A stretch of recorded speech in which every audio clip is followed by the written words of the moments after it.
Oh, hello. Yikes.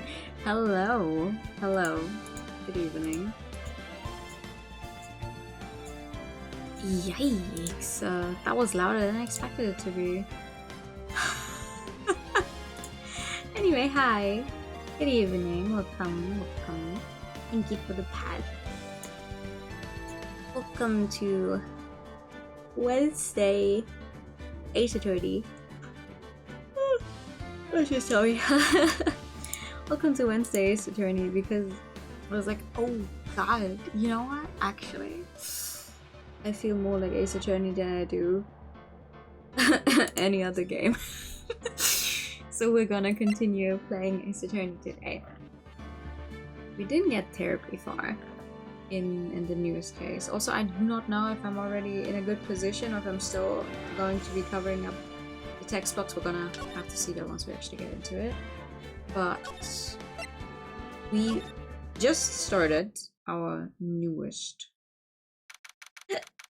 case. And it's so fun. It's so fun to once again, I think actually I think in pretty much all cases it's literally always murder. I honestly, off the top of my head, don't remember if there's any case that is not about murder. So me going, oh my god, we need to get our client a not guilty verdict because it didn't kill anyone is always like, yeah, well, no. I guess they didn't. Always the same. And it just gets more and more chaotic the longer this series goes on, and I still love it for what it does. I do love it. Also, hi Flo! Thank you for the base up. 35 months. That is a long time. That is a long time. Holy shit. Last time what we found out is, oh, okay, here's this little girl. Her sister, who is not the which one is it? A very high-ranking prosecutor, but I don't remember the full actual title off the top of my head, and I also cannot open the page right now to look at all of the characters in this case, but that's okay. We're gonna find out in a second anyway. Has apparently killed a man and then stuffed him in the trunk of Edgeworth's car. So now everyone's like, well, ma'am, you need to go to jail or worse. But it and she herself is like, oh yeah, definitely, it was me. I did it. I'm the killer. And we're like, yeah, it sounds like a lie, but I don't have an option to prove it yet. So very, very good outlook for us. Head prosecutor, it's that simple? Wow, okay, that explains. Because my mind was like, was it that simple? It wasn't chief prosecutor. I remember it wasn't chief, so I was like, what is it? Okay, thank you. This is her. There we go. I don't remember what voice I gave her last time. Oh well. How did the investigation go yesterday, Mr. Wright? I think I gave her a relatively deep voice. I tried to give her a relatively deep voice, at least. Frankly, there's still a lot of gray areas. Yeah, right, chief prosecutors? I was like, oh fuck. What is she? I know she's higher. I'd rather the whole thing is one big gray area. Oh no, I'm very much for it. Hold on. I can go wherever I want. The text doesn't go this far. Which means I can make myself bigger. There we go. I'm part of the game now.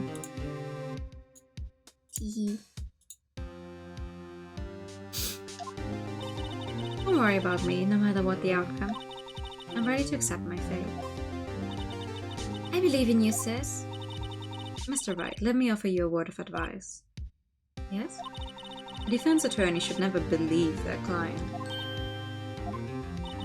The defendant is called to trial because they're suspected of wrongdoing. Never forget that. Yeah, honestly, frankly, we are in opposing positions here. Like, I defend people. that my number one thing is that I believe in my clients to be innocent. You bring them to trial. We have very different outlooks. Miss Sky, you remind me a lot of Mia. There's one decisive difference between you and her. And that is, you're not a defense attorney. I like her, but also, girl, shut the fuck up. I believe it's almost time for the trial. Good luck, Mr. Wright. Yeah, I will need it. My first trial without a Fae helping me. No one's going to bail me out this time. I'll be alone in there, so I have to discover the truth all by myself. As people usually do. Except Emma is here and Emma is gonna be perfect. I love her, she's so cute. Let's do it, Mr. Wright. I'll be with you the whole way. Are we just allowed to do that, by the way? Can you just bring in whoever you want on your side of the council? Like honestly, I never even asked with Maya because it was just like, oh well, I guess. But technically, we have like she doesn't work for us. She is a teenager. How are we just allowed to bring her in on our side? Emma on the other end is neat. Emma is so good. I do have some complicated feelings on her sister for the simple reason of, well, who her sister is and what she acts like, but I think she's a very well-written character.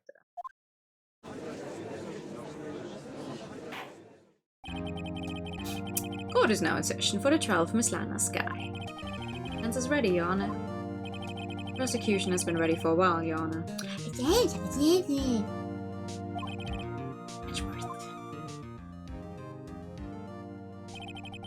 It's been 2 months, but I haven't been in the courtroom since his trial. It's been 2 weeks. Imagine if I had not played this game for 2 months just to go, oh yes, actually. Though, do we still have a chance of actually playing one of the Ace Attorneys in like the canonical time when they're supposed to be playing, or have we already passed all of those? I hope the personal feelings will not be a part of the proceedings today, Mr. Wright. I will choose the path I think is right regardless of what those around me might say. The judgment to be made here is in our hands, not those of anyone else. Very well, Mr. Edgeworth. Your opening statement, please. Chief Prosecutor Lana Sky has committed an unpardonable crime. Not only this, but she was rash enough to commit it in the prosecutor's office lodge. Wow. He's much more forceful in person. I suddenly feel like confessing to everything. However, she will now pay for her rashness with her life. It was a witness to her crime. A professional witness. Well then, call your first witness, Mr. Atchworth. Prosecution calls its first witness, Miss Angel Starr, to the stand. Cough up, Queen. Hi. Haven't I seen you somewhere? You ordered a caviar lunch, right? Oh, caviar! I've never eaten caviar before. Judge is really wolfing it down. And for you, I have a fiesta bowl. There's also an achievement in the game if you get to see every single lunchbox she has, which is a few more than you would get than like just through playing the game the normal way. Which is why I made a save so I can easily jump back to this part in the game and just go back and try to collect all of those fucking lunchboxes because I want those achievements. Come on! There's a few achievements where it's just like do some fucky wucky stuff that is not actually what you should be doing in the game just to see every possible outcome. All of the achievements, one of them being, oh yeah, see every single lunchbox she has. one for every single ladder versus stab ladder argument, which spans across all 3 games, which makes sense since it's a running joke. And some more highly specific where it's like, oh, in this one chapter do this one thing to get an achievement, and I already dread because I will just be going through the game again to get those, because otherwise it's a pain to try and keep up while I'm playing it, like right now. Will the witness state her name and profession? And you, sir? Did you order the fingerprint lunchbox? It is too early for lunch. Your name and profession, please. Well, Your Honor, how does it taste? So this is why everyone raves about caviar. It's so tasty it hurts. Who said caviar would taste like pickled tapioca? What the heck does pickled tapioca taste like? Name, profession, now.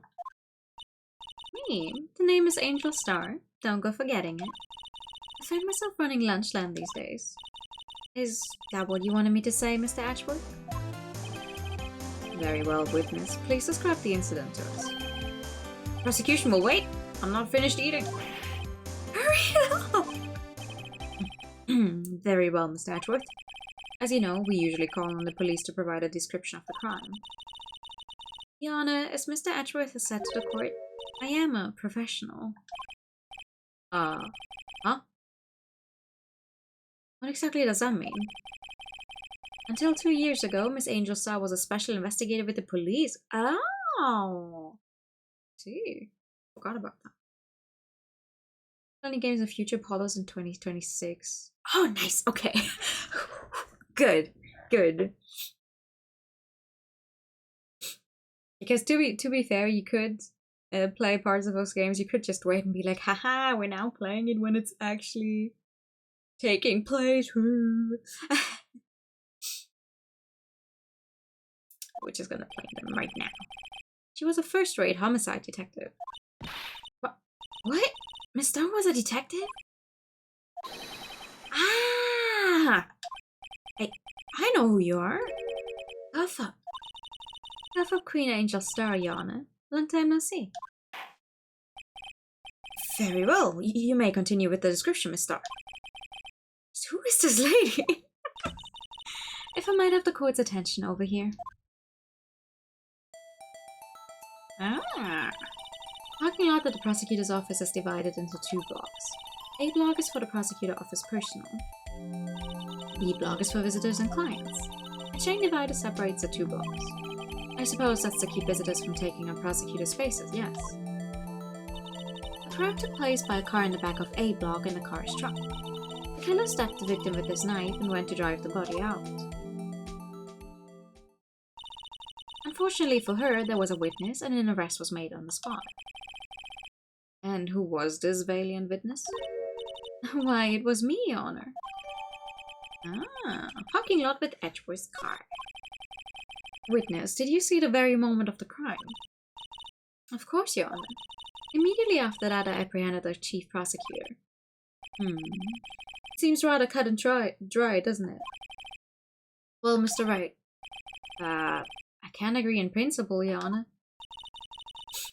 It seems that some poor losers are unwilling to accept the truth, Your Honor. Shall I proceed to crush what little hope they have remaining? If you can, then give them your worst, Miss Star. No, actually, please. Wait, are you talking about me? Please, ma'am. Mercy, you're literally my first witness testimony. Somehow I always knew a day like this would come. I was on my way to deliver a lunchbox to my boyfriend when I sensed something. Perhaps it was my finely honed detective's intuition at work. Through the wire fence, I saw the chief prosecutor standing next to a garage car. The chief prosecutor was holding a knife in her right hand. Then she thrust the pointy tip of the knife into Detective Goodman's chest. Bringing a lunchbox to your boyfriend. How touching. As you can see, there's no room for doubt. The key point of your testimony seems to be nothing other than the point of the knife which you saw being stabbed into Detective Goodman. So, how does it feel to be so utterly crushed? I'm still thinking about that. It's merely a flesh wound, Mr. Wright. Very well, Mr. Wright. You may cross-examine the witness. Oh, I'm gonna cross-examine her very well. Very well. Anyway. Give me more on that. How did you know? I respect the prosecutor's basic abhorrence of crime. Yet the methods are ugly and twisted. Twisted methods will always lead to tragedy. The lunch lady's uninformed opinion is duly noted.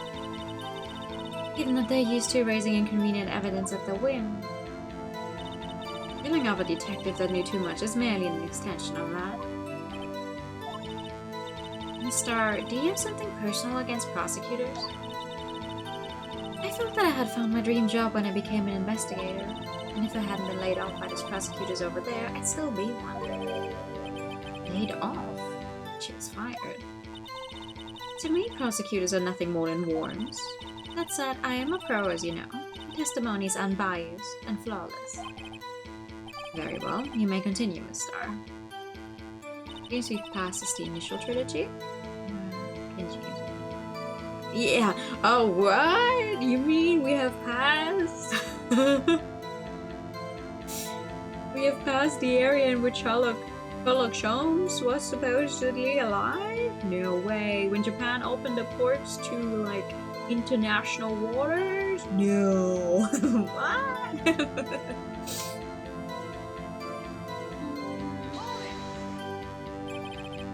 This boyfriend, he's a detective? Not that boyfriend, the security guard. That boyfriend? You have several? Yes, this boyfriend, that boyfriend, and the other boyfriend. Care to join? The yet another boyfriend position is still open for applicants. I'll stick with the lunches, thanks. Note to self, the judge had to think before replying. The security guard room is in the lot in A block. It's up on the second level, so you can see everything from there. Be the room does security design, which makes sense, but I'm glad we established it. Incidentally, did you bring your lunch boxes by car? Since I'm a visitor now, I parked in B block. So she was in B block when she witnessed the crime. Oh, that's good to know, actually. That's new information. She's not thinking now. Okay.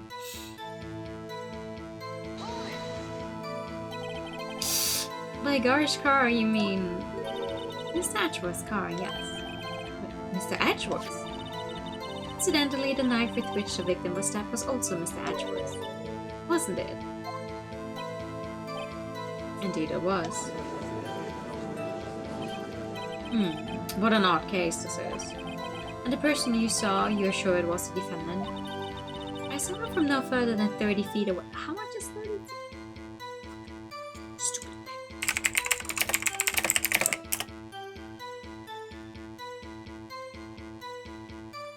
9 meters? Less than 9 meters? That is...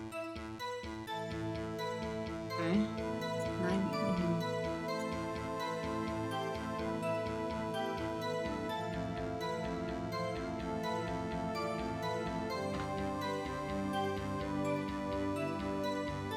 Honestly, if I saw someone from 9 meters away, I would not be 100% sure on anything. But that may be my biased view because my eyes are not good. I'm certain it was her. She's telling the truth, we're doomed. Just do what we can. Even if we don't have any proof, we can always nitpick. Witness, in your testimony you clearly stated the following. Prosecutors are nothing more than worms. You are a biased witness. You might want to keep those silly opinions to yourself in the future, rookie. Huh? Rookie? Unless you're willing to risk the consequences of doubting me. I'll fry you like a fritter, crispy on the outside, chewy on the inside. Oh. That was inspiring. I believe I've heard the tagline elsewhere. Good cry plagiarist. I may be relegated to the lowly post of lunch lady, but my instincts are honed. Oh, wow. Photograph. You took this? The moment I witnessed the crime, my reflexes took over and snap, I took a picture. In fact, one of my lunchboxes is rigged with a camera. I suppose that's more exciting than just hanging it around your neck. Witness, why am I only seeing this photograph just now? You think I'd show it to you, a prosecutor? Think again. My boyfriend works in the photography division of criminal affairs, photography. This is most certainly the defendant. The moment of the crime is photographed by Angel Star. That is unmistakably Lana Sky. So, what was the defendant doing at the time? Good. Okay, I would like to present the crime photo here.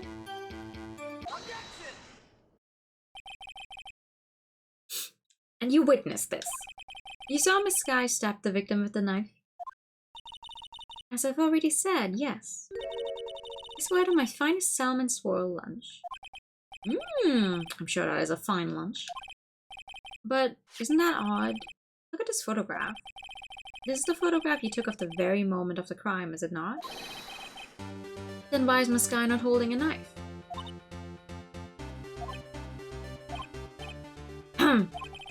Mr. Atchworth, your thoughts? Objection. That had to be the weakest objection ever, Atchworth.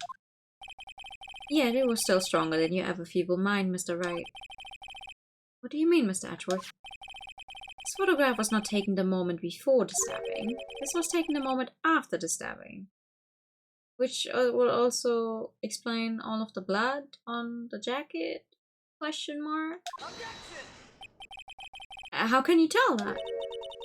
Blood splatter. Yeah, Phoenix. Gee. Unless the codes come with a pre-splattered blood nowadays. I mean, maybe that's a new thing.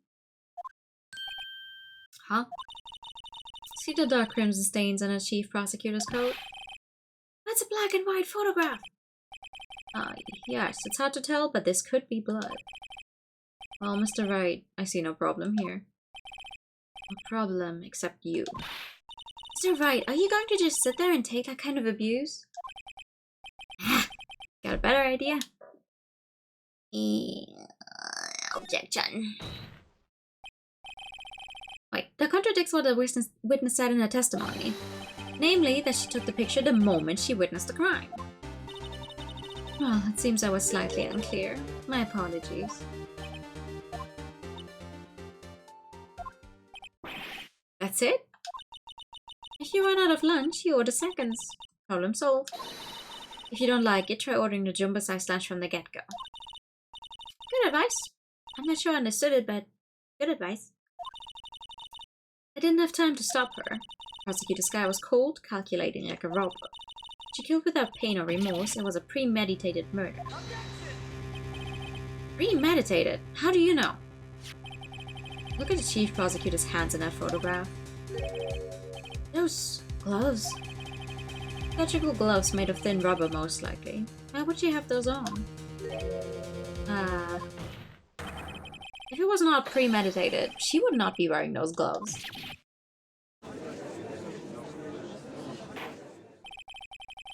These gloves do seem to tell a tale of premeditation. Premeditated murder, a serious offense. Witness, add this to your testimony. Sure, the murder was planned, the rubber gloves prove it. Do they?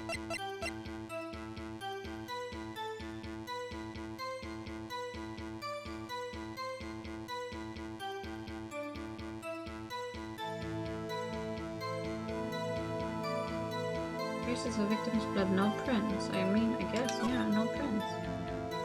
Ooh, I can move it.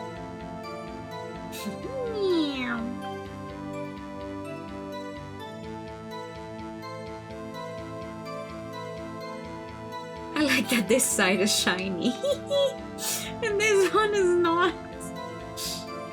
Like, yes, obviously there's light coming here, so this side is shiny and the glint here.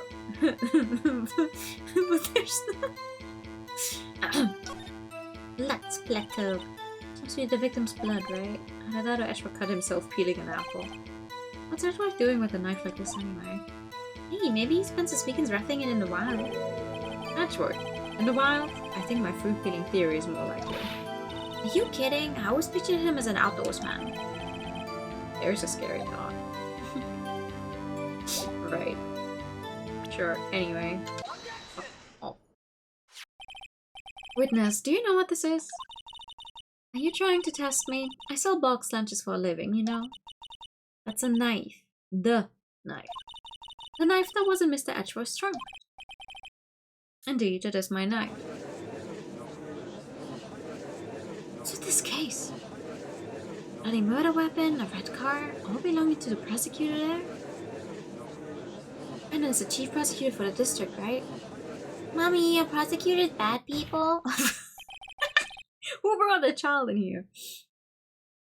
The defense has a request. We ask that the witness provide an accurate testimony. What's that, rookie?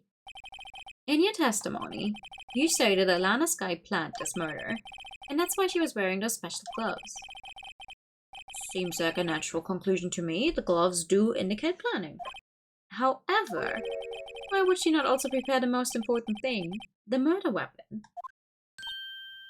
Oh. This knife just happened to be in the trunk of that car. Ladies and gentlemen, if you're going to plan a murder, you don't forget the weapon, says the defense attorney. If you plan a murder. Yep. I mean, he's not wrong, but also, don't tell people to plan murder. Great, now the tide is turning in our favor. Great show, Mr. Wright. My sister's as good as free. I don't think so. Right. I believe the next lunch you'll be eating is humble pie. What? I hope you weren't deluding yourself into thinking that the tide is turned. Not over such a trifling detail. But this shoots a hole in the whole premeditated theory. The prosecution could care less if it was premeditated or not. Premeditated. The only one who seems to care is that lunch lady over there. The defendant, Lana Skye, murdered a detective with a knife. That is the only thing the prosecution need prove. Nothing else. Very good, Mr. Prosecutor. I suppose you think you're clever now. But you know as well as I do that she planned on killing him. It was planned. If it wasn't, why would she have been wearing... I believe I'd like to hear your testimony again. Witness, please tell us only what you saw, not what you thought. How dare you? My powers of deduction are not to be underestimated. Really now? Alright. Lana Skye intended to murder Detective Goodman. That's why she called the victim all the way to the prosecutor's office. I'm sure the chief prosecutor had a grudge against the victim. Nothing else could drive that human machine to plunge the knife in again and again. The victim was summoned from the police department to the prosecutor's office. It does sound a lot like premeditation, doesn't it? So if I ordered a pizza, does that mean I'm planning to kill the delivery boy? I hope the fuck not. No. In any case, the defense may not cross-examine the witness. Thank you.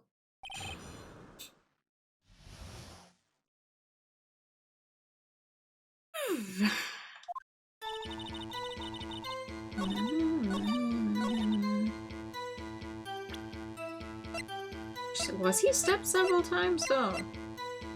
One knife wound. I don't think someone who stabs widely would manage to hit the same knife wound several times. Just saying.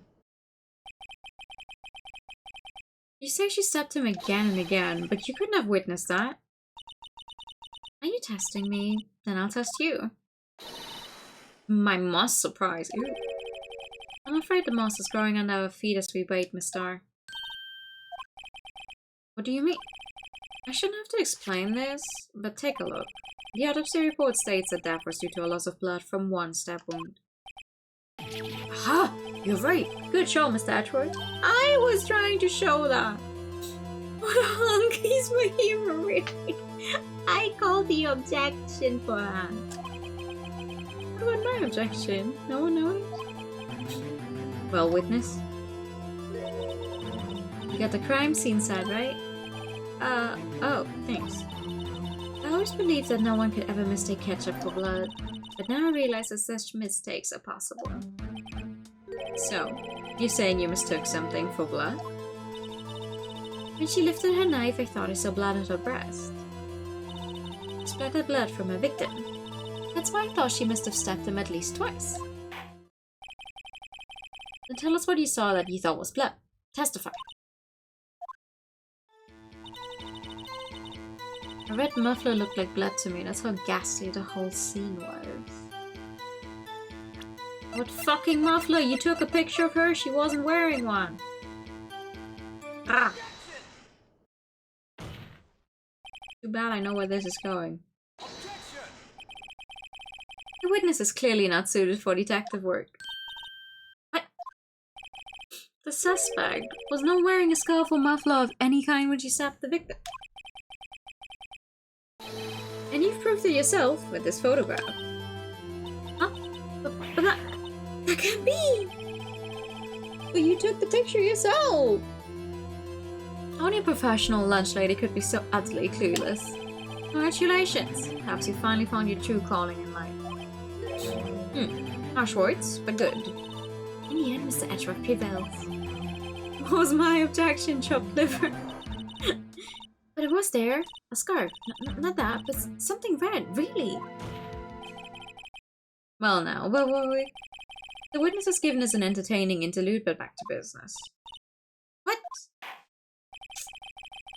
Very well, witness. Continue your testimony. You saw the crime and apprehended the suspect. Tell us about that. Very well. I do remember some things accurately, at least. Ultimately, we couldn't shake the most important part of her testimony. Most important part? The part where your sister stabs the victim? This next testimony might just be the moment of truth. Yeah! Edgeworth calling out his own witnesses because they say stupid shit is the funniest thing ever to me, because it's like, yeah, imagine you go to court and you do your whole testimony only for the guy on your side to call you out and be like, hey, what the fuck are you saying? That doesn't even add up. After the murder, the suspect attempted to run behind a partition off to her side. I quickly caught her, explained her rights to her, and arrested her on the spot. Yes, when I arrested her, she mentioned the muffler. That's what had me confused in my earlier testimony. Chief Prosecutor made to escape, but against Angel Star, resistance is futile. You're quite determined about the scar, aren't you? I strike like a snake and bite like a cobra. That's me, Angel Star. That wasn't a very good metaphor. First of all, a cobra is a kind of snake. Don't bother me with details unless you want to get bitten. No, thanks. Note to self, Mr. Wright is weak against poisonous snake bites. Isn't everyone weak? I do, and I will, and I want to. I will want to what? I do want to. I will, hopefully. I have never played them before. The chief prosecutor tried to resist, but her efforts were in vain. She knocked my hands aside, kicked over an oil drum. An oil drum? Hard to imagine. She's beautiful, but deadly. A predator, this one. A leopard woman. Marr. Very well, Mr. Wright. Your cross-examination, if you will. Sure.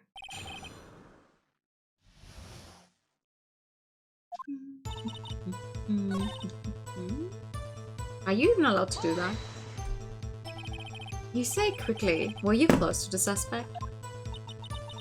As I just said, I was only 30 feet away from her the whole time. Yeah, but there was a chain link fence between your side and the other side. And I assume you can't just fucking teleport through a chain link fence. No? Unless there's a door somewhere that I have forgotten about. Maybe I should press her for more details. Should you? Yes. I'd like to see this on the floor plans, just to be safe. The lunchline call was... She was a visitor, though she was parked in B block. So you witnessed the murder from here? That would make it about 30 feet from the car, yes. Is that correct, Miss Starr? Yes, that's right. But there was a chain link fence in front of you. I went over it, of course. Amazing! The cuff-up queen lunch lady at least indeed. It would have taken her a little time to climb over the fence, so she couldn't have gotten to my sister that fast. Yeah, that fence was about 9 feet high too. So how did Miss Sky not get away? Also, someone climbing a chain link fence is not really a thing you can do discreetly. Those things make noise. Even if she hadn't seen her, she would have definitely heard something. She mentioned the muffler. What exactly did she say? If I remembered exactly, I would have told you in my testimony. Cheeky. Anyway, all I heard her say was the word muffler. Just that one word?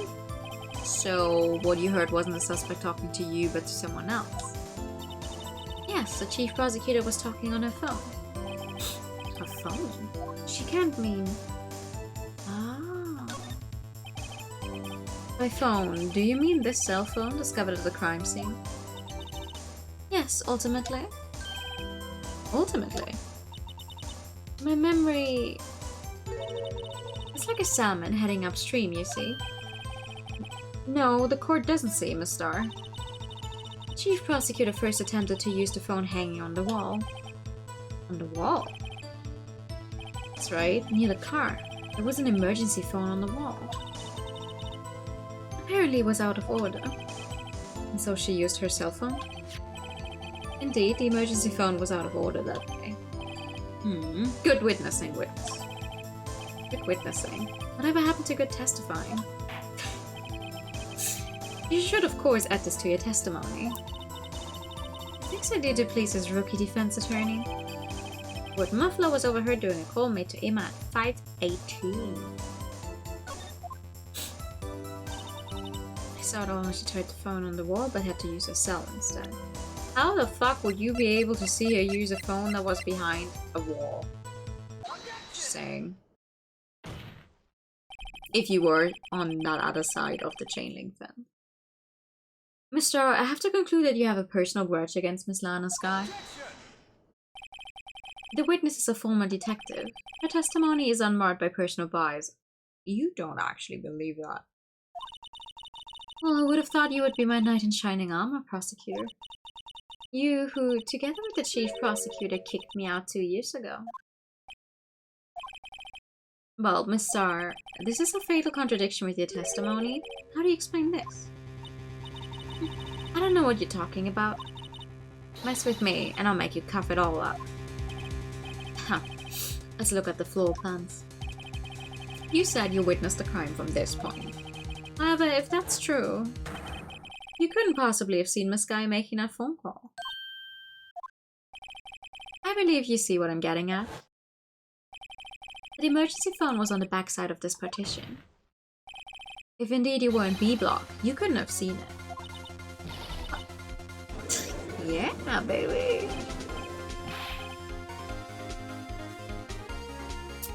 What's the meaning of this? It's simple, Your Honor. She's not cuffing up lunch, she's cuffing up lies. That's quite a claim, Mr. Wright. Perhaps you will allow me a question? Tell us exactly what lie this witness has told the court. When the counterattack begins, I can't afford to get this wrong. You can, actually. It's not a, oh my god, you immediately lose everything thing on our health bar. Anyway, it's about where she saw it. The Sky tried to use the emergency phone, but it was out of order. What is significant about this fact? Nothing. Therefore, it would be pointless for Miss Starr to lie about it. Pointless to lie. See, to say the witness did actually see Miss Sky using the emergency phone, it would mean Miss Star witnessed the crime from a different location. A different location? Now that's a pointless lie if I ever heard one. Before you call my lie pointless, at least let me tell it. Let me ask a question to our clever wordsmith, Mr. Wright. Just where was the witness when she saw the crime? All the testimony you've heard until now points in one direction. The place from where Miss Star witnessed this crime was here. Right here. This is the only place where she could have been.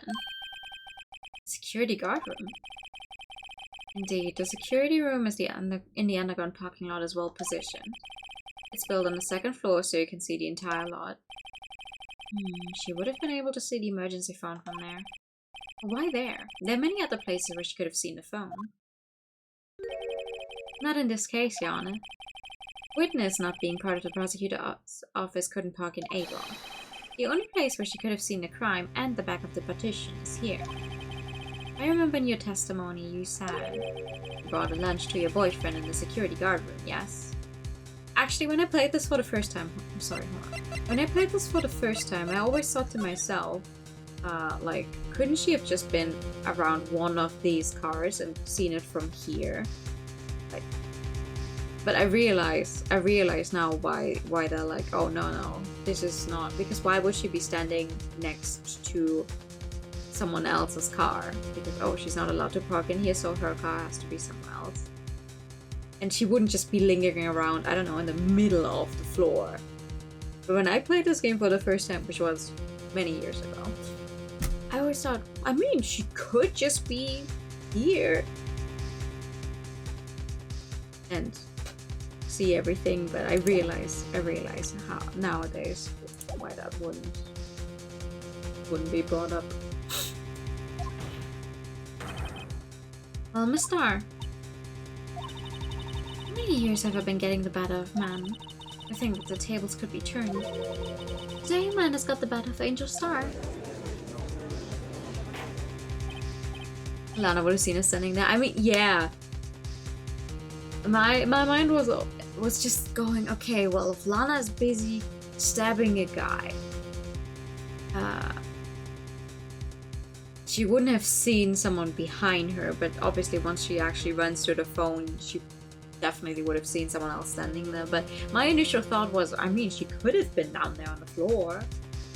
What have you done? You used to be a detective. You should know better. I'm not turning back. The guilty will be punished, and I'll do what I must to make sure justice prevails. Guilty? Is she talking about in the sky? Mr. Wright, doesn't this strike you as odd? Why did Miss Star lie? It doesn't make sense. Huh?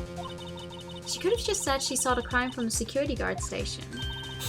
It wouldn't change anything. Exactly. This photograph tells all. It was the defendant who stabbed the victim. That truth still stands.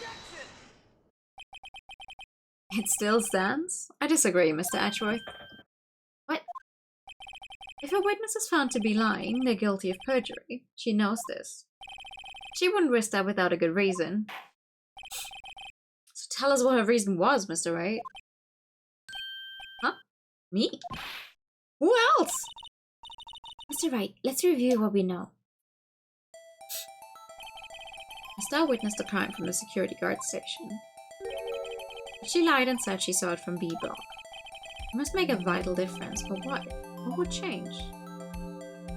Distance to the crime. It changes the distance between her and the scene of the crime. My condolences, Mr. Wright, but one look at the floor plans isn't quite clear. The distance between the scene of the crime and the guard station is 30 feet. I don't see how that would change what she could see. What she saw is not in question here. What matters is the time it would take her to reach the scene of the crime.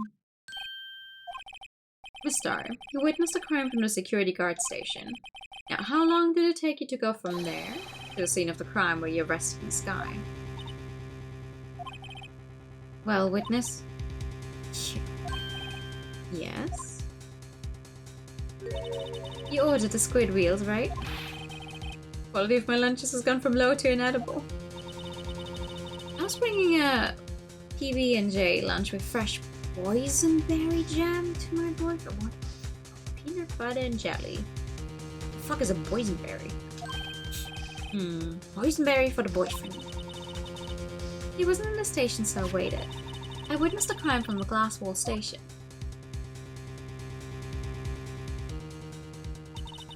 And before I knew what I was doing, I found myself running towards the scene.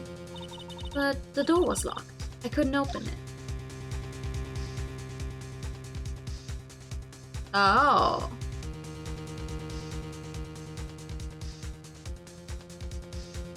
That's a long way around. That's why I had to go through the visitors' parking in B block. It's quite a detour. It probably took me at least 5 minutes to get to the scene of the crime. 5 minutes? This changes things considerably. But there was a woman over there in the defendant's chair who stepped him. I know it. I have photographic evidence. Boysenberry. I have no idea. I've never heard of that berry before in my life. The fuck? Where even is that?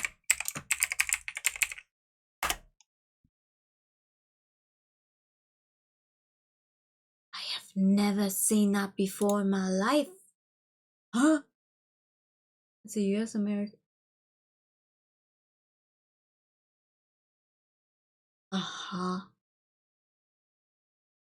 Okay. I mean, it is an actual thing. It definitely exists. It's a cross between the European raspberry, the European blackberry, an American dewberry, and a loganberry. Why? The exact origins of the boysenberry are unclear, but the most definite records trace the plant as it is known today back to grower Rudolf Boysen, who obtained the dewberry-loganberry parent from the farm of John Lubbock. Oh, hey.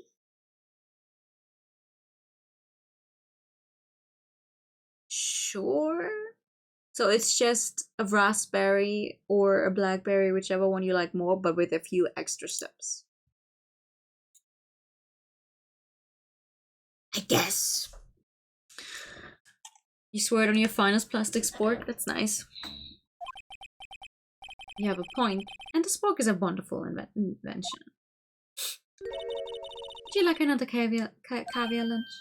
Absolutely. Uh-oh. Mr. Wright, you have to do something. Do I have any evidence to stop this? Do we? Yeah. 5 minutes between the witnessing of the murder and the arrest. Think about it.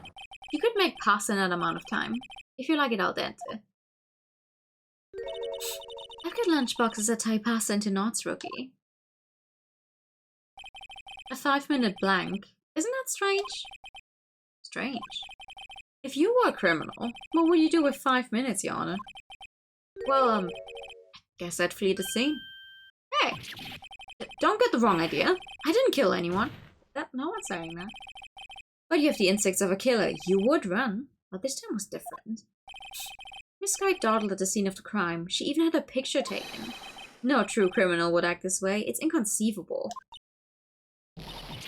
Yeah. Well then, seems we've come to the end of this testimony. The witness has a grudge against the defendant and a blank in her testimony. Mr. Ashworth, is the next witness ready to go? Unfortunately, I appear to have overestimated this witness on account of her professional history. We did it! We screwed that kitten shut, Mr. Wright. It's too close. I'm afraid that the cuff-up queen has been dethroned. And with that, court is adjourned! Yippee! Okay, never mind. No yippee. Mrs. Ashworth, you ordered the squid wheels, right? It's the one she tried to force off on me. I prefer to not take the defense team's leftovers. Anything else to say? I might be able to save you. I have decisive evidence. What was that? This is another one of her trick lunchboxes. My apologies, but we have no further questions to ask of you, Mr. Is this your jumbo lunchbox? Woo! A triple decker! Out of deference to the witness's determination, I'll allow one more testimony. Let's hear about this decisive evidence. Like the Lunchland motto says, you won't be disappointed. Sure. She's going to pull out of her lunchbox this time. She doesn't need a... She's a magician. She doesn't have a magic hat, but she has a magic lunchbox. Most unbiased judge in the universe. Oh, for sure. For sure. Listen, this man...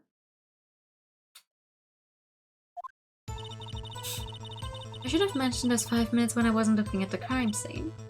And now, to the matter of the victim's shoe. Did I not bring this up? 2 types of blood were found on this shoe. One was of course the victim's, and the other blood type matched that of the defendant, Miss Lana Sky. The shoe proves it. It's flawless, decisive evidence. What?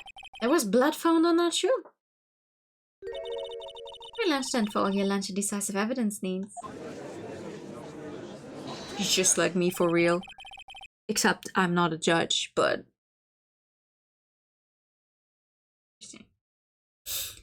Witness, what's the meaning of this? Why is this the first time I've heard of this evidence? Simple. As I've already said, I don't trust you with evidence, Mr. Edgeworth. That's why I took the liberty of investigating this myself. And you had blood tests performed? Didn't I mention? I have 3 boyfriends in forensics. In any case, Your Honor, I can't accept this as evidence. What? You must know the 2 rules of evidence law. Rule 1, no evidence shall be shown without the approval of the police department. In other words, this shoe is illegal evidence, at least for the time being.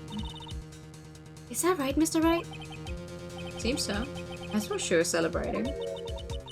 Not so fast, Mr. Edgeworth. Don't forget, I used to be a detective. As I mentioned previously, this shoe has already been tested by a member of the forensics department. As you can see, it was approved by the police department as of today. Even the general public can produce official evidence, Mr. Edgeworth. Is that right, Mr. Wright? It seems so. Edgeworth is looking pretty sullen. You could at least study some evidence law, really. You could, actually. Prosecution's complaints notwithstanding, it appears that this evidence satisfies the first rule of evidence law. However, it seems you have yet another count against your witness. Anything to ensure that the guilty are properly judged. White animal shoe. Enamel. Bears traces of blood from Goodman and Lana Sky. Very well, Mr. Wright, you may cross-examine the witness. What's the second law? What's the second law of evidence? By the way, the first one is okay, cannot be shown without prior approval of the police department. Ah! What? She disturbed the crime scene? It's okay. She was just visiting her boyfriend. Hi! Thank you for the hydrated time. In the pet.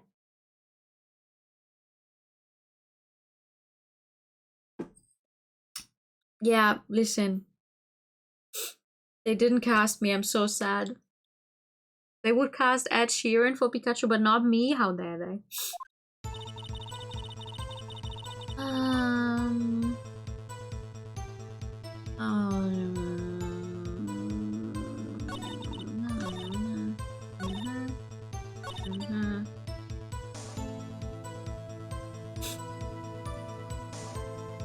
Touching a bad gooey thing. Goo is not good. Oh my god. Yeah, okay.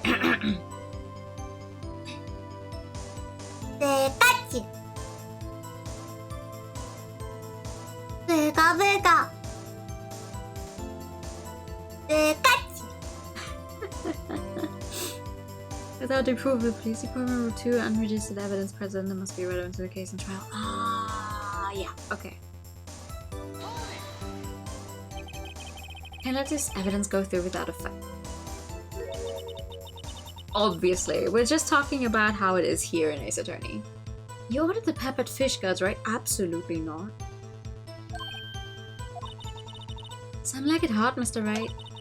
Some, like your client, she's in enough hot water to make a whole pot of soup. Mr. Wright, do you or don't you have a problem with this shoe? Problem? It's critical. Is there a problem with the victim's shoe? Yes. If I'm not imagining things, I'd say there's one critical problem with this evidence, a clear contradiction. Gleam in your eyes. You're still young, rookie. I'll give you a peppered fish guard now. But you couldn't take the heat, could you? Please. I don't want your peppered fish anything. Let's hear what Mr. Wright has to say. What is contradictory about the victim's shoe? Show us the problem with this evidence. Sure. Look at this breath. Why is there blood on the underside of the shoe?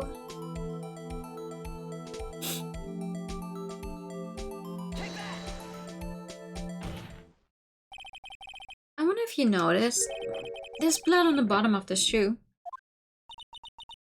Don't mess with me, rookie. What'll be your blood on the bottom of my shoe, girl? Indeed, there's quite a bit of blood on the bottom of the shoe. It makes sense, the victim was stabbed with a knife. What could possibly be contradictory about blood on the bottom of his shoe?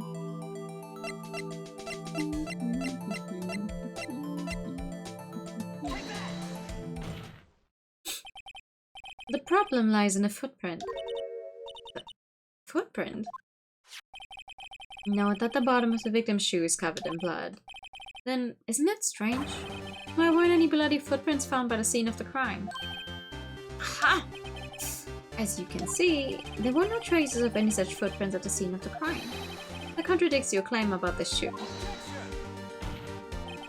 This picture only shows part of the floor, so there could have been bloody footprints.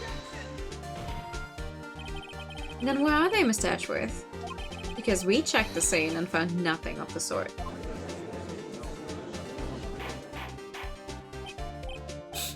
What will witness? What? Huh? Great going, Mr. Wright, but it's true that the lack of a footprint is a contradiction. But then we have to ask why there wasn't a footprint. Oh! It's true. There has to be a reason why there wasn't a footprint. Think, Mr. Wright, think. Yeah, I don't know why it's not there. I'm just good at finding contradictions. What? I don't know why that is, but it's not right. I see. Now I get it. Yeah, what? Our witness is more devious than I gave her credit for. We were hoodwinked to the very end.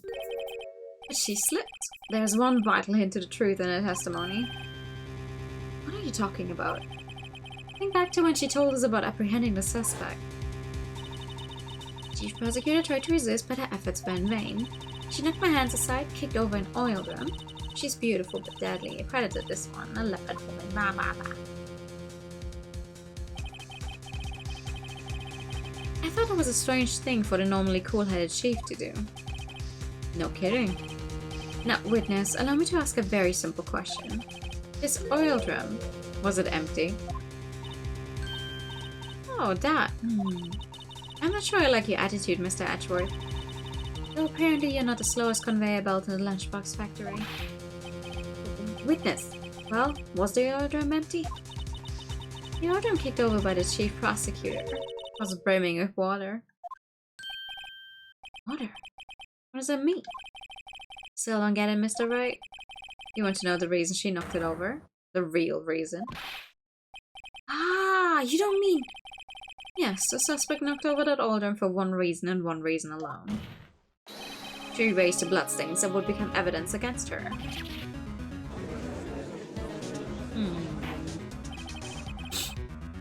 That ties things up quite nicely. The bloodstains left on the victim's shoe tie quite clearly to this murder. Then, after the deed was done, she knocked over the oil drum to erase the telltale signs. Why, it's a prosecutor's specialty. Erasing evidence. That reminds me, this guy's right hand was hurt. Didn't she say she cut herself when she stabbed him? So that's when my sister's blood got on the shoe? Well, I see no reason to prolong this trial. Mr. Wright, do something, please! What? What can I do? Your sister has confessed to the crime, and she tried to conceal it. But... enough. There's no need for further debate. The verdict, Your Honor. Very well. But Angel Star is on the prosecution site. She could have been lying about the water. Prosecution only has to point fingers, the defense has to defend, find all the evidence, explain, find the actual culprit, and convict them all at the same time. I mean, yes.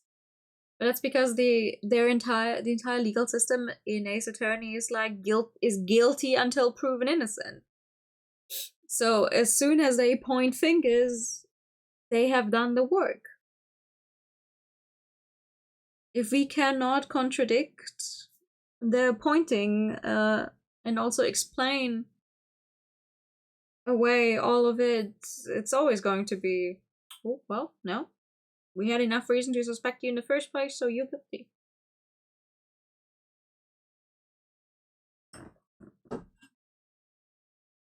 This court finds the defendant, Miss Lana Sky. Hold it! It's guilty until someone else is guilty? Okay. Okay. Little girl, what did you just say? I said hold it. Huh? Me? Did you say that I, Angel Star, was on a prosecution site? Well, yeah, you are. You're saying my sister hid evidence by erasing the bloody footprints. Well, I thought you'd had your fill, but here you are demanding a second helping. Another lunchbox, a lunchbox called evidence. Wait, witness, don't tell me you have something else. The time for deliberations has passed. Any further comments and you will be held in contempt of court. You'd bet some scared to cuff up, Queen. Look at this. Look at this graph. Photograph. I had it just in case anyone had the gall to suggest that the white shoe didn't belong to the victim. I see no room for error in this evidence. Mr. Wright, wait. Look at the asphalt in this photo. Hey, it's clearly wet. Erasing the last trace of doubt from the court's mind. Immediately after the murder, the crime scene was washed with water. I'm sorry, Mr. Wright. I guess I couldn't help after all. It's not your fault. I knew I couldn't win this case from the beginning. And it seems this is what your sister wanted anyway. Yeah, well, fuck that.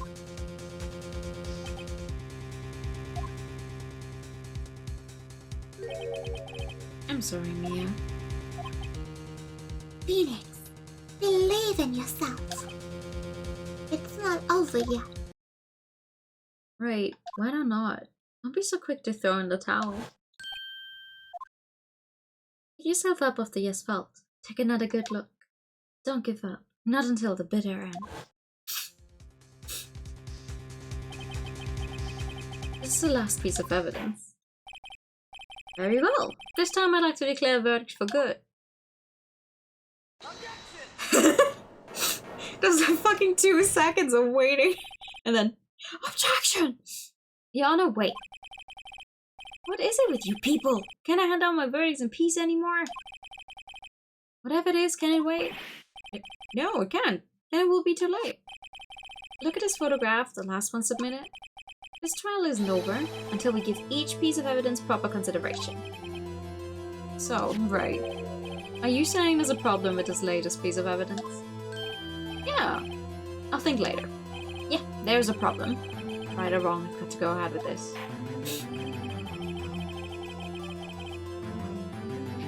Yeah, the luminol. I mean, once they actually bring out the luminol, they don't stop bringing it out. But up until that point, it was always like, oh, what? Blood splatters in my Ace Attorney? No. I suppose since we've come this far, we should give every claim a fair shake. Very well, Mr. Wright.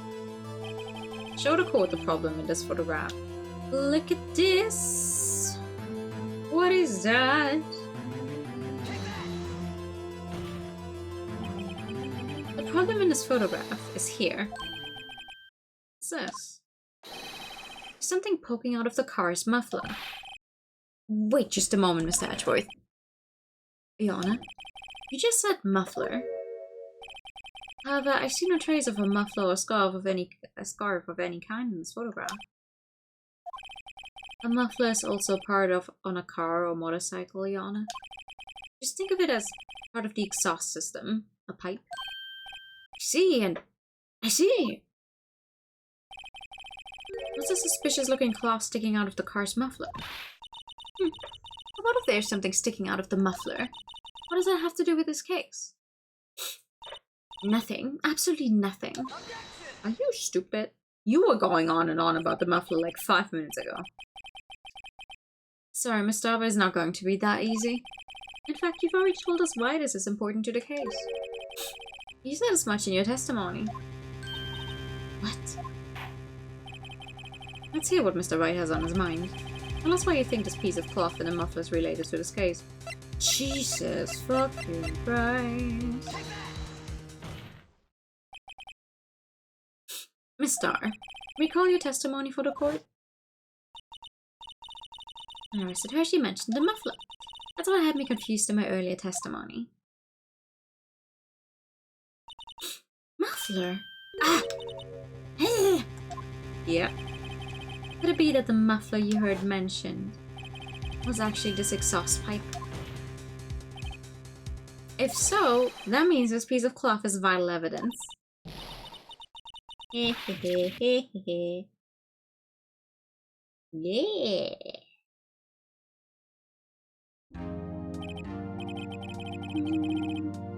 Well, it seems we will have to suspend the proceedings. Suspend? I find myself wondering about that piece of cloth. If we leave any question unanswered here, we do a disservice to the law. Have the car at the crime scene inspected at once and bring me that cloth. The verdict will wait until after we've seen all the evidence. Agreed? I suppose so. That was close. But we made it. At least for now. This court will adjourn for a 30-minute recess. Lunchtime after all. You're still hungry? Ding, down, down.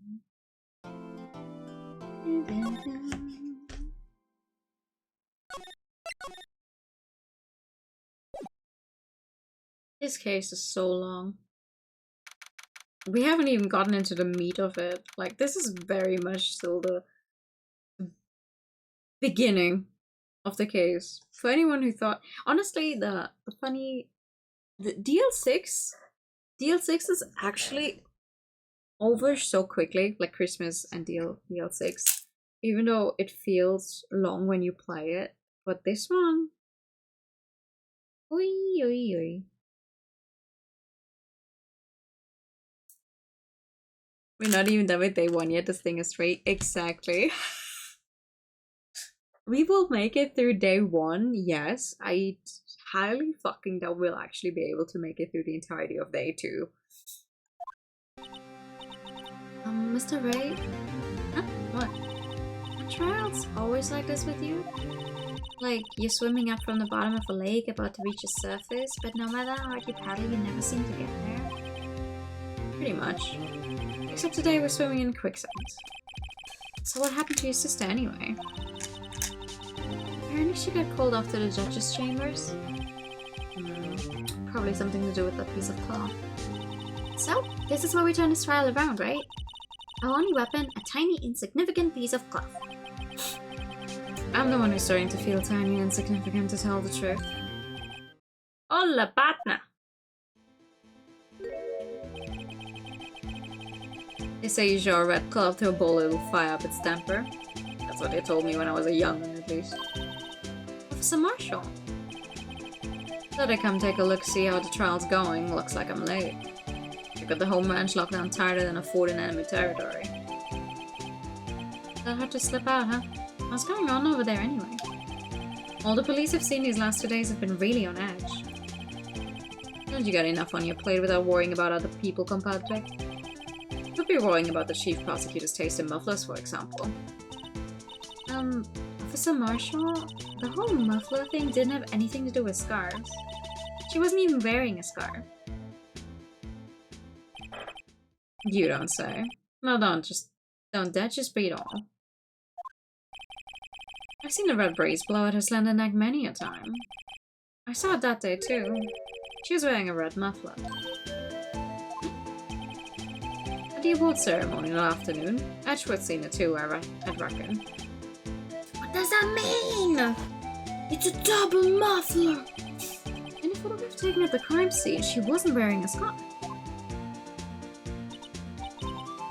So Miss Starr wasn't mistaken. Well, it's about time. Remember, partner, sometimes you gotta grab the bull by the horns. And sometimes you just gotta let that bull go where it will. Time will tell. I have a bad feeling about this. So, what are we serving in now, Mr. Wright? If it's steak sauce, I can hook you up with some fine ribs. Oh, wee! Shut the f- I hate this, man. Stop talking! Please.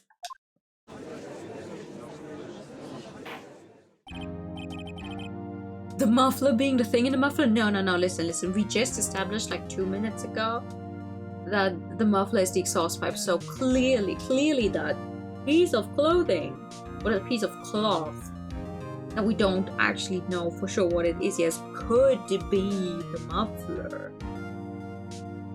Because everyone's already put, muffler meaning exhaust pipe in their mind now, not muffler meaning cloth. It's impossible.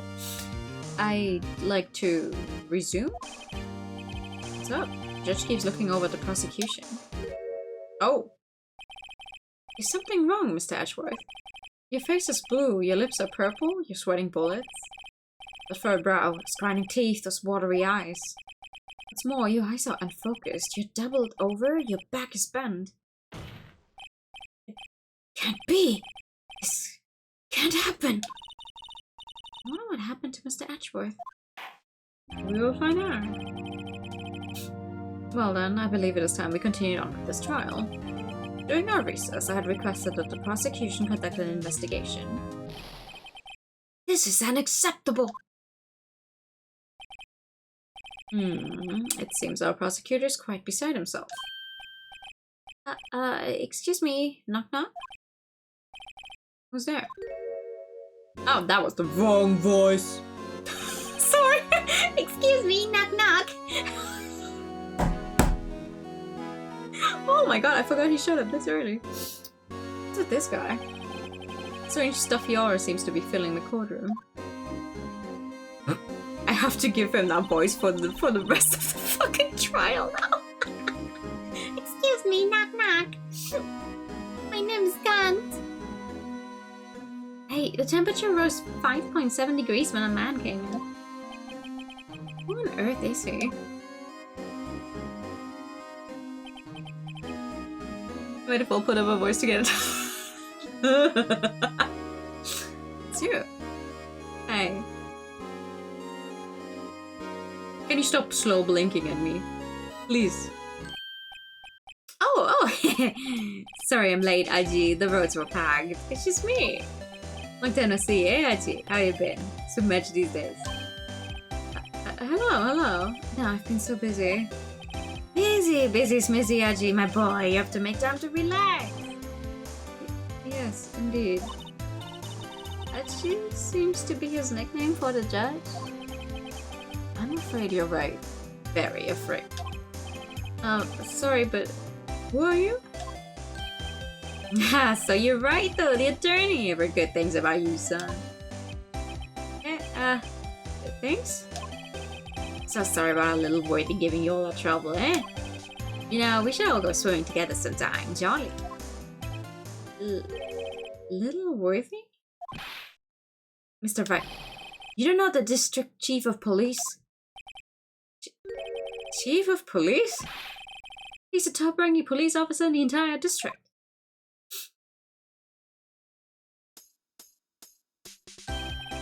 Name's Gant. Damon Gant. Pleased to meet you, everyone. Yeah, hey. So, to what do we owe this honor today? It's been over 2 years since you last came to this courtroom, hasn't it? Well, it's worthy here. Look at the poor fellow. I just thought I'd help out by bringing this.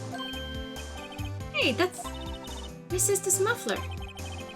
So Mr. wasn't just seeing things. When the crime occurred, Miss Sky really was wearing that muffler.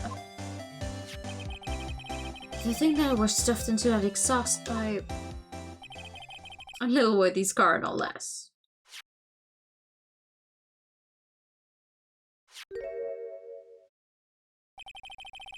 It's really quite embarrassing, even for us. What's this? It's what you call a switchblade knife. Quite perplexing, this. Chief, what kind of outfit are you running? Mr. Edgeworth, how could they miss such a vital piece of evidence? If you investigators are this lax, how do you expect us to do our job?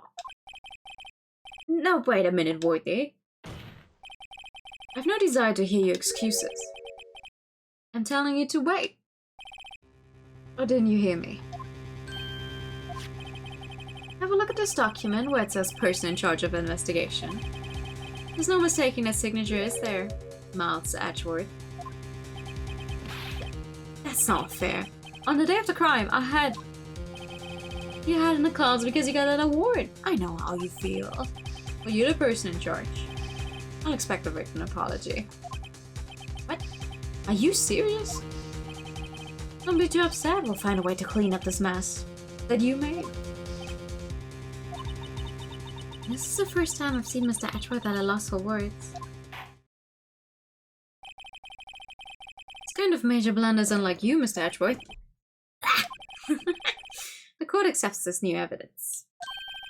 But I'd like to ask the defense a favor first. Yes? Just to be sure, I'd like to take a look at the blade of this knife. The blade, Your Honor? Well, I don't see why not. Could you open it up for me, I wonder? Yes, well, I think all you have to do is push that switch and... If I cut my finger, Mr. Wright, I wouldn't be able to pound my gavel anymore. Yeah, but if I cut my finger, I wouldn't be able to point it at people anymore. Come on, just hurry up and open it. Well, like, we can magically make you go through the entire evidence you have. Booga booga. Anyway, what's this? Don't scare me like that. I'm the one who's scared. This knife blade, the tip is broken off. And it's dark red stain. Blood.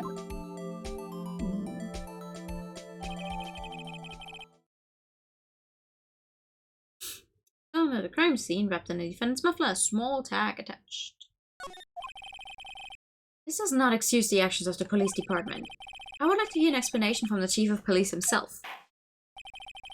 I'm terribly sorry, but could I ask you to testify for us? About the split between the prosecutors and the police? And this knife?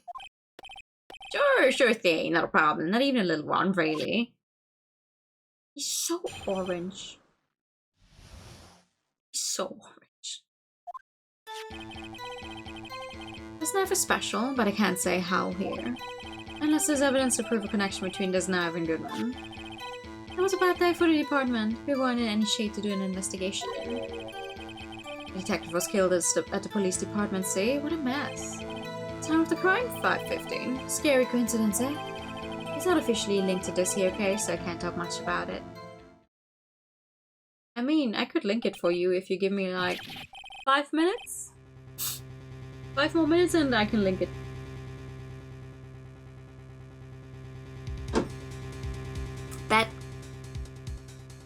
There was a murder at the police department? A detective? That's hush-hush information, Aji. We haven't exactly announced it yet. Wait a second. You said 5:15. That's the exact time that Detective Goodman was killed at the prosecutor's office.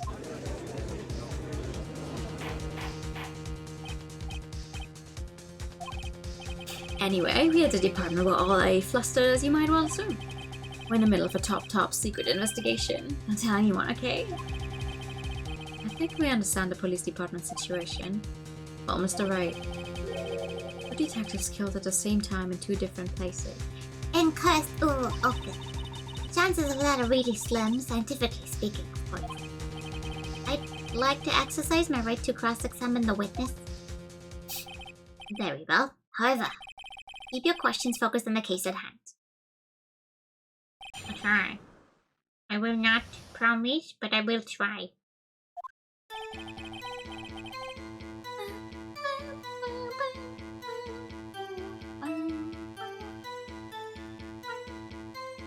Well, there's evidence to prove a connection between the knife and the good man. That, I can prove it. Hold on. Let me look at this in more detail first. Because we did not look at this at all. There's a small tag on the knife. It says SL9 too. What's that supposed to mean? I'm not sure, but it reminds me of a similar code. DL6. Maybe it's a case number. It's weird. But I don't remember where, but I think I've seen something like this before. Something similar to what's written on this tag. It was not long ago either. Oh, it was not long ago either, she says. I wonder why that would be. Maybe we should check the callback again. Maybe you should. Where is my callback?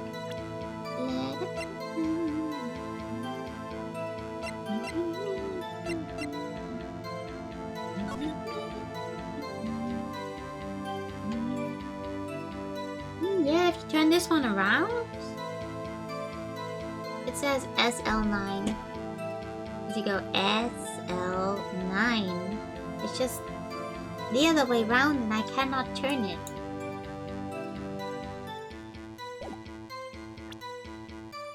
Just gotta believe me.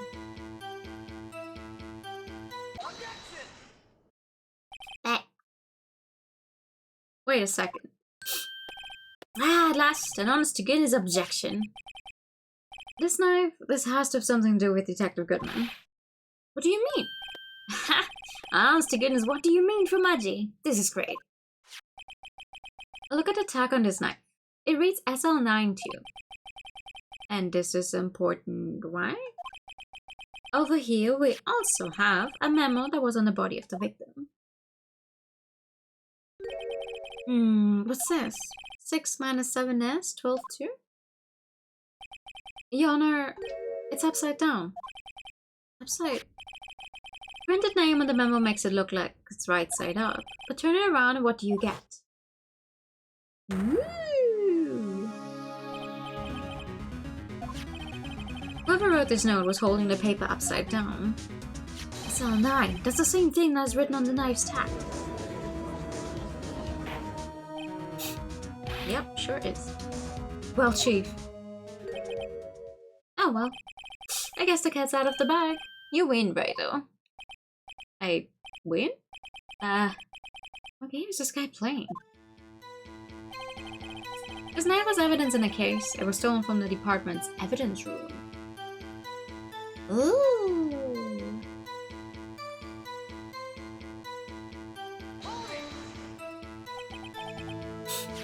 So this knife was stolen? Yes, but on the day of the murder. It was evidence, you say? Was it, in fact, a murder weapon? Nice, nice, nice. Good show, little worthy. It was a murder weapon, as it happens. It was evidence from a case long since solved.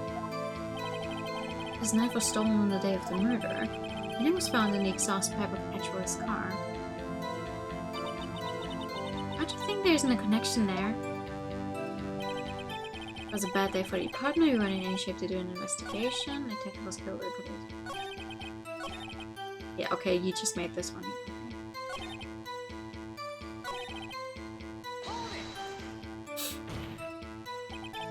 On the same day that a detective was killed in a prosecutor's parking lot, another detective was killed at the police department?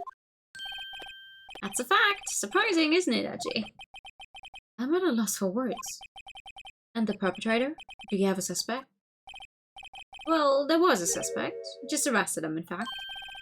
Just arrested? That was quick. But there's still a lot of unanswered questions. Maybe you could help, Wright. I suppose I could help if you help me by giving me data on your case? Oh, go on, this kid's sharp. Okay, here's the deal. I'll tell you one thing and one thing only. Where the victim was found? So tell me, where was the victim found? Well, I can speak on where the corpse was found, but I can say the crime took place in the evidence room at the police department. Evidence room? Wait a second, I've heard of that. Evidence room? Didn't he mention that in his testimony just now? There was evidence in a case that was stolen from the department's evidence room.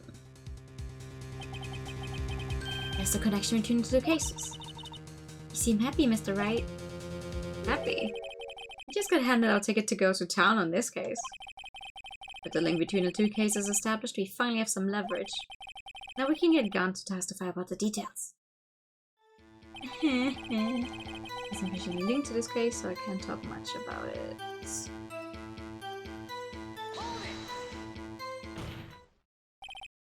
Chief, the defense position is simply this.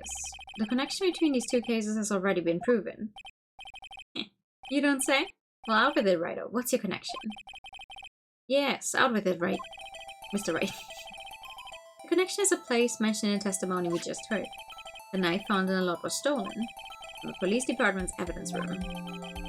Not to mention the victim had on him the case number of the knife's evidence tag. And we also know that a detective murdered at the police department was killed in that very same evidence room. Indeed. There do seem to be too many connections for it to be a coincidence.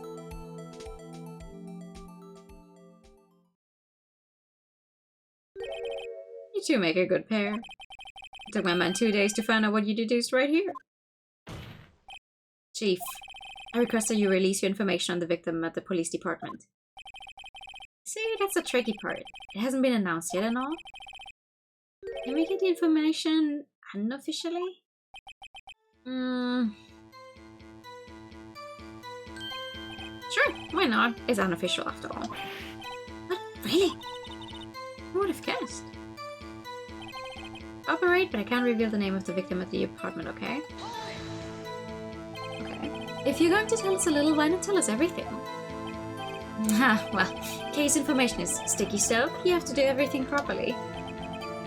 Oh well. So I might as well try to get what I can out of him. Victim's ID number? How about you tell me the victim's ID number? Sure, why not? It's not like you'll be able to tell who it is from that. Of course not. You won't tell me the name after all. You keep a tight lid on ID numbers, so don't go getting your hopes up. The number is 5842189. Oh, that's quite long. And we have to remember these. It drives me nuts. 82. I can do it. Didn't even get the first number right. Well, Mr. Wright, does this tell you anything? Oh, yeah.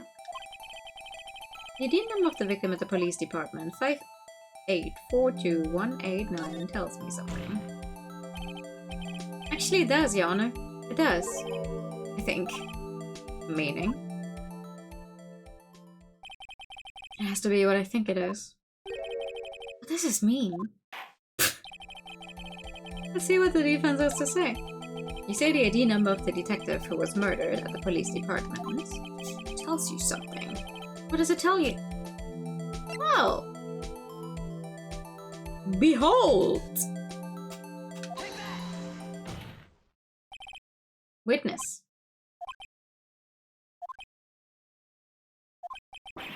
What is it, Mr. Wright? You're grinning like a schoolgirl on prom night. No, it's just, I got confused. And this is news. Huh?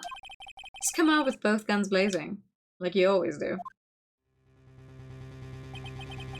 Police department, the prosecutor's office. 2 places, 2 detectives murdered at one time. Actually, I happen to have a police ID number here. Oh, is it yours? No, Your Honor, I'm a defense attorney, remember? This is the ID number of our victim, Detective Goodman. Shame on you, Wright. Personal IDs are top secret. Detective Goodman's ID number is 5842189.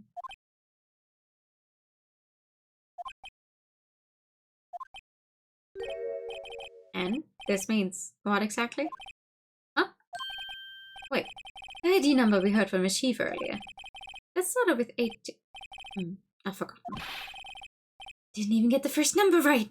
Again. The number the chief of police gave us was 5842189. Wait a second, Wright. This is... mean? That's what I want to know. The two ID numbers are identical. In other words, the detective killed in the police department's evidence room was Bruce Goodman. What does our witness think about that?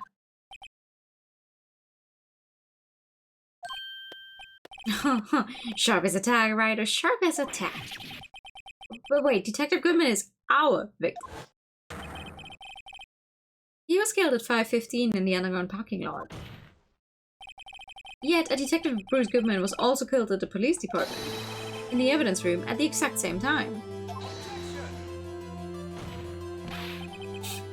That's impossible. So what we're saying is, the same person was killed at the same time? And in a completely different location?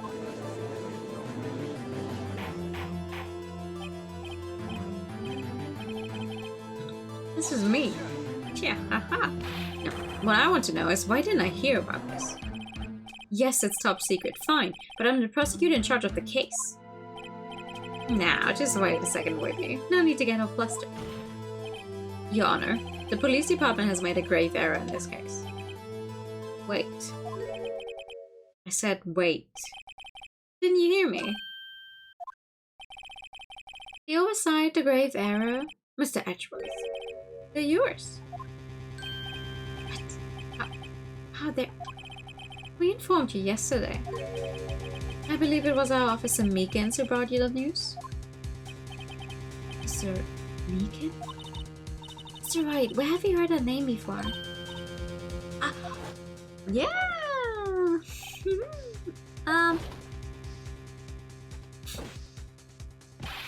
Excuse me, but is Mr. Ashworth anywhere on the premises? I'm here, sir, at the request of the chief, sir. I've got your report, sir. You don't mean him. According to Meekins, you didn't accept the report. Hard to believe. But your officer, he told me. He said the report had nothing to do with the Lana Sky incident. Detective Bruce Goodman murdered in the police department evidence room. Mr. Ashworth, the victim's name is written right on the top of the report. Why didn't your officer tell me? Honestly, I'm not sure if that officer was capable of making the connection. He did seem challenged. In any case, this is a serious error, a gross negligence of duty on your part, Worthy. But sir, you could have submitted that report this morning to the court as evidence. Then I...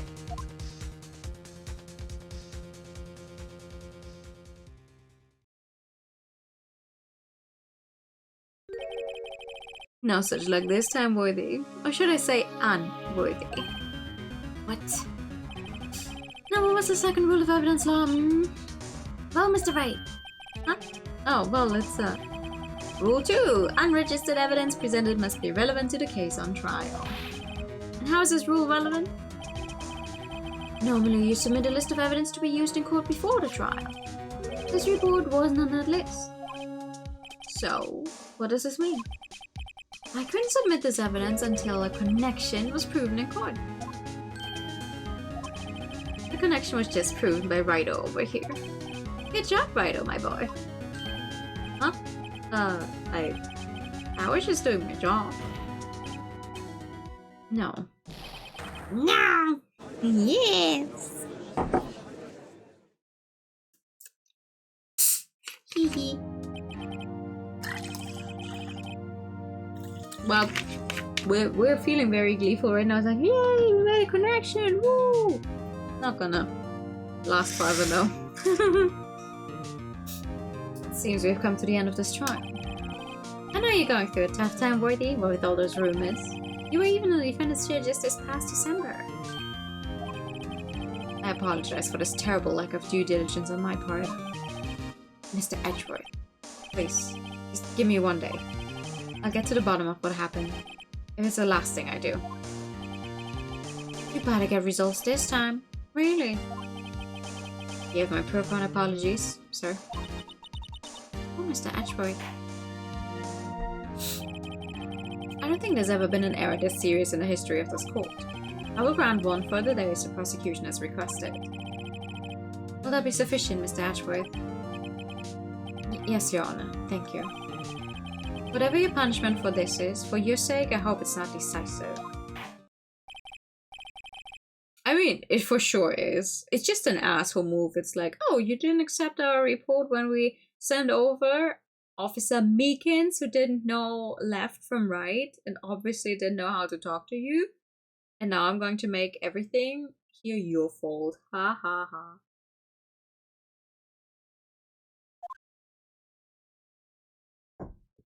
To be continued.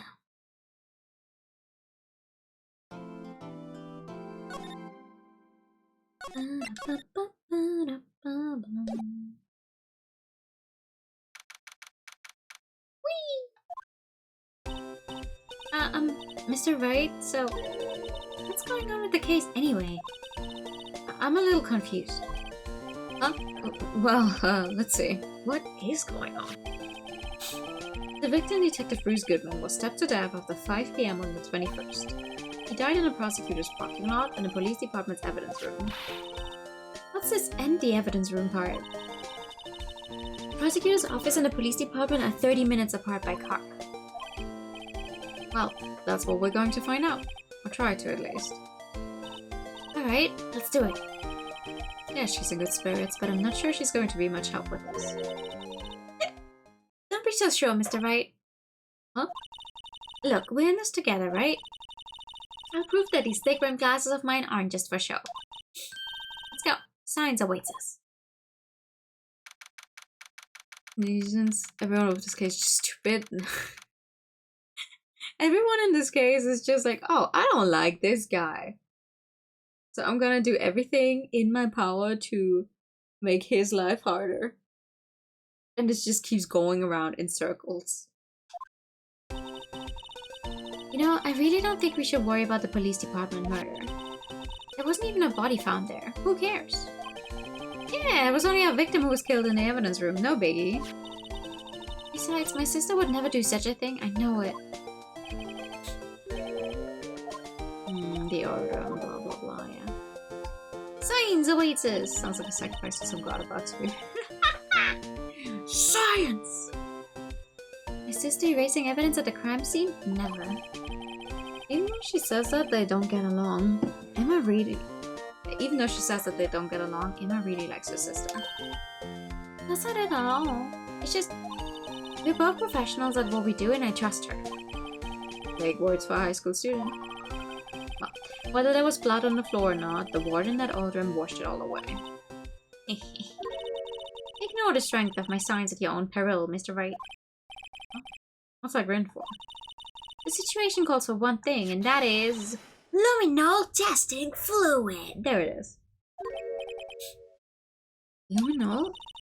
Blood is sticky stuff, you know? You can't just wash it away with a little water. Even if you can't see it, it's still there. But wouldn't the police have already done those tests? Never trust anyone's eyes but your own, Mr. Wright. Just give it a try. Me? Why do I have to do it?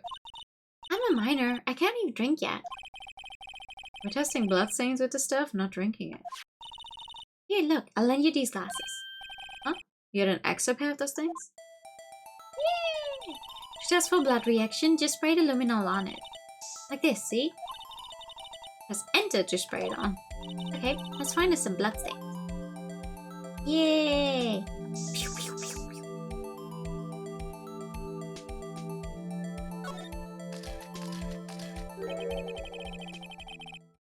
I can see your eyes shining behind those glasses. So, is this a bloodstain? It's so... Emma, you're shaking. It's just... this is my first time seeing real blood. Scientific investigation in action.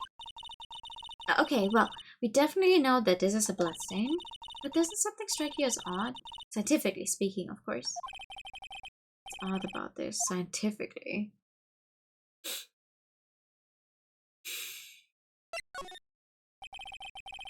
The perpetrator and Detective Goodman fought here, right? Don't you think there'd be a little more blood? Definitely think so.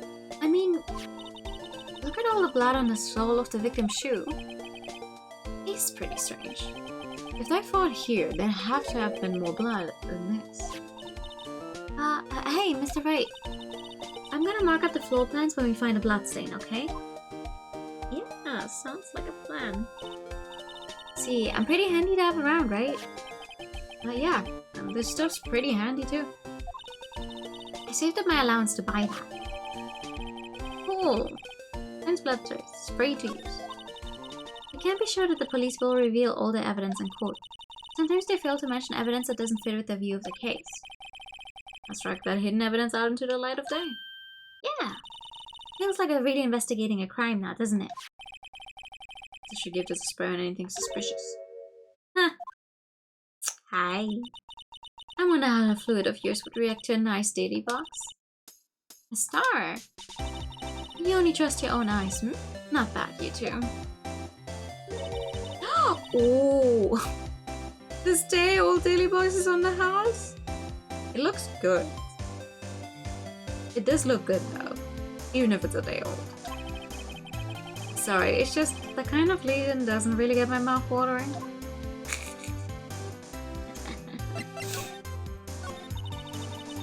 You certainly put me in a tight spot today. My apologies, Miss Star, but... No, it's okay. It was my fault. We know. I witnessed everything from the security room right there, but I was afraid that wouldn't sound convincing enough, you see. I was wrong to think that. I'm sorry. Sorry? You lied on the witness stand? That's unforgivable. Little girl, don't forget what's important here. Even if the place I witnessed the events from was different, I still saw what I saw. I saw Chief Prosecutor Sky stab a man in cold blood, and that testimony still stands. I swear it on my honor as a detective. She stabbed Goodman. I know this photograph is something important to tell us, but what? So, you were Detective, weren't you, Miss Star? Yes, it was a long time ago. Well, 2 years ago. No matter how hardened the criminal, when they faced me, they coughed it up. Coughed it up. They confessed. They babbled like babies. You know, I might seem like a demon sometimes, but I can be an angel too. I wouldn't doubt it. Every day I drag the dirt out of the mouths of suspect after suspect. And before long they called me Cuffle Queen. Oh, and here I thought someone had gotten food poisoning from your lunches. And you were let go? Fired? I felt that I had found my dream job when I became an investigator. And if these prim and proper prosecutors hadn't let me go, I'd still be one today. It's all because of that case. SL9 incident. SL9? She doesn't mean... Aha! Can't wait to get home tomorrow, you're so tired. Wait, you're not home right now?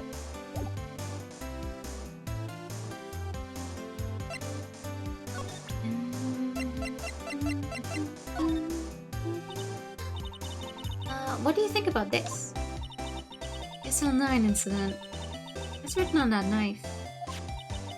And on that note. You don't have the freedom to just snap. Aww.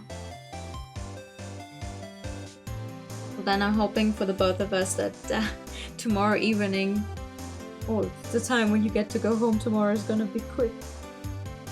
Me too. Me too. Goodman was the head detective on that case, you know. Really? The knife was evidence from that case, the murder weapon. It was due for transferal the very day that Goodman was killed. As I suspected, SL9 isn't over. Not yet. Do you think you could tell us more about the SL9 incident?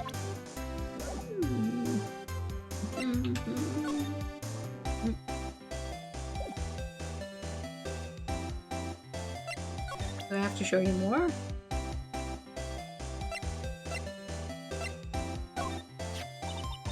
I had one of those up until 2 years ago. Like when you were the cuff-up queen, right? You found his ID card here in this parking lot. Well, there's no mistaking that. It's definitely Goodman's. But it's the same ID as the man who was killed at the police department. That's impossible. I wish I could be so sure.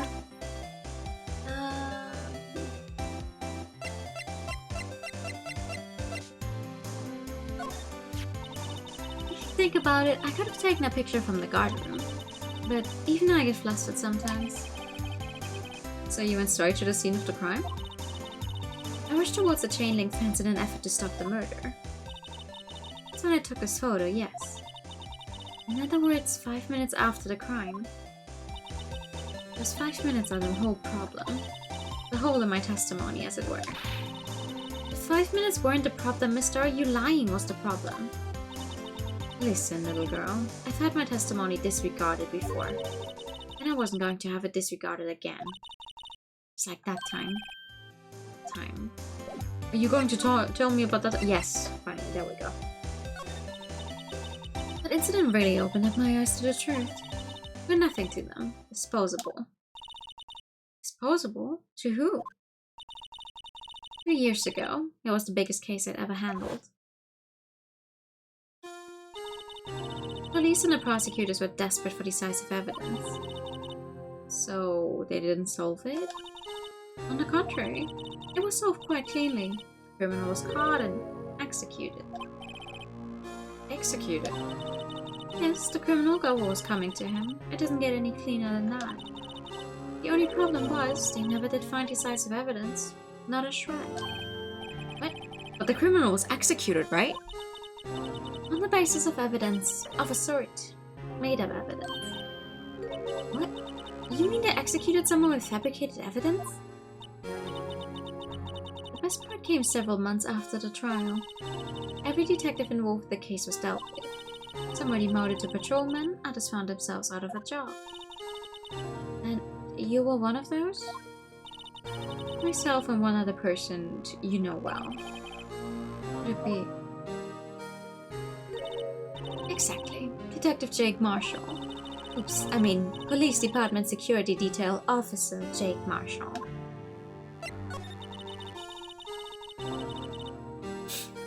As professional detectives, we investigated the case from every angle.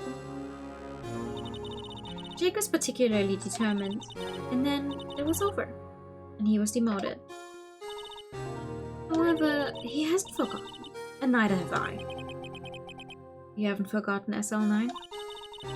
There was another side to that case, a hidden side. That's all we're after now. And no one up in the fancy offices can stop us. Wait, those lunches you sell. There's only one reason I come to sell lunches in this accursed office. I come here to meet old friends, boyfriends that can help me investigate. Those old boyfriends. How many does she have anyway? Just when all the detectives on SL9 have disappeared, we find new evidence. There has to be a connection. So, Rookie. What? It seems like you're serious about investigating this case. Yes. Then you should take this. A Salisbury steak lunch? I know a certain guy who might help you if you tempt him with this treat. Yay! Excellent for putting Officer Marshall in a good mood. Mr. Officer Marshall, is he your, are you his... Are you going out? Why do you want to know? I was just wondering what happened to him. A long time ago, when he was helping my sister do cases, he was so nice. He got along so well with my sister, it made me jealous. And he was nice to me too back then. This would be when Officer Marshall was a detective. But now he's so cold. Jake and I are merely cooperating on this investigation.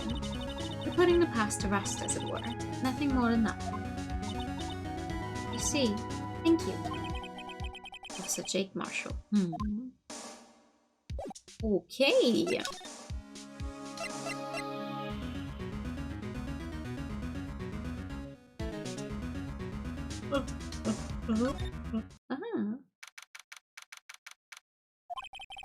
Even busier here today than I was yesterday. Detectives are running around so fast they're blurring. Also makes sense, the detective did get killed here after all. So, the evidence room, the scene of the crime. According to the pamphlet we got at the front desk, here it is. It's like a kid in an amusement park. Oh, a real crime scene. Let's go take a look. Ow. The badger's still raiding around today. I hate this fucking thing. Give him the benefit of the doubt and says he's dancing. Speaking of dancing, the whole police department has been dancing around like crazy since yesterday. Can I take out his batteries? I just can't help but feel he's going to do something naughty.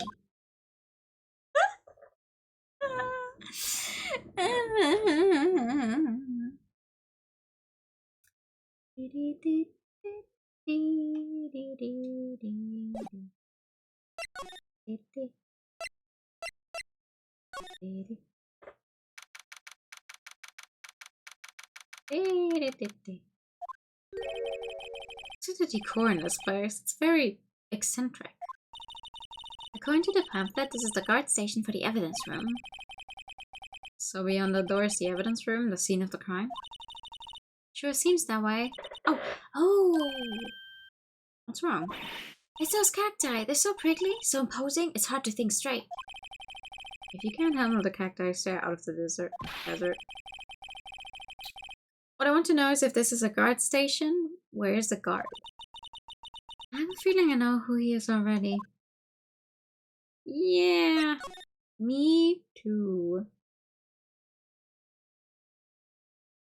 There's a plushie of the thing that can play the song when you push it. After this case is over, I never want to hear that song again. I say actively replaying the game, right? But like... This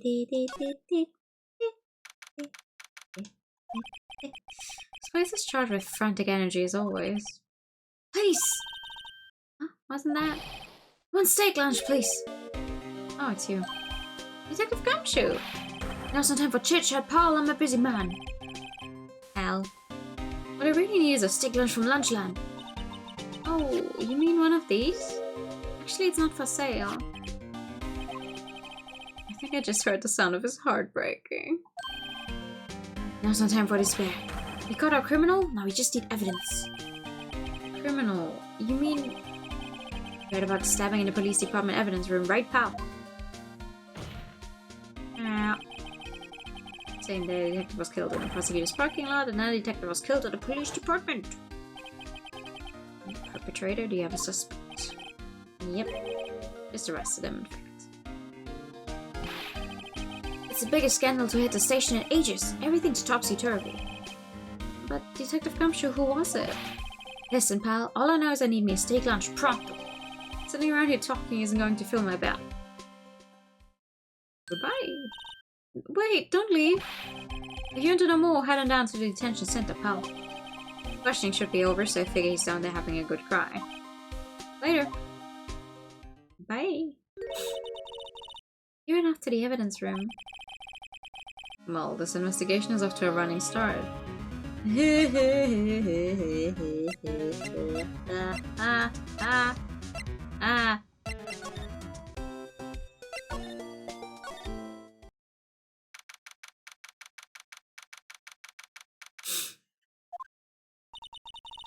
Still, I do feel bad about things, a little. I mean, they caught the person who stabbed Detective Goodman, didn't they? Yeah, I guess they did. Best to not go too far down that road right now. Things will just get confusing. Ow. What was that? Sir, that's what I'm saying. Me, a perpetrator? I'd say I was the perpetrator again, sir. That's what I'd say. He's so... Hi. Hi. Greetings, sir. Wait, I know who you are. Excuse me. Yeah, I know who he is. We literally saw that. Officer Meekins, so you're a guard here at the detention center? No, sir. I'm not, sir. I'm a little lost patrolman, like a little lost lamb, sir. Oh, I get it. You here to deliver a report? No, sir, how should I say this? Wait, he isn't... Is he? You... Officer Meekins, you did you? Perpetrator Officer Meekins reporting, sir. What? This is an unexpected turn of events.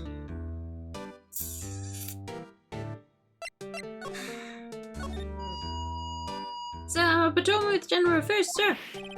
Ow, I can hear you fine, Officer Meekins. Had some business that day, sir, so I went to the evidence room, sir. The guard station in front of the room was empty, sir. So normally there's a guard at the evidence room. That's right, sir, because evidence is kept in the evidence room, sir. Now the security officer was none other than Officer Marshall. Marshall? Then, sir, I happened to glance at the security room monitor. That's when I saw him, sir.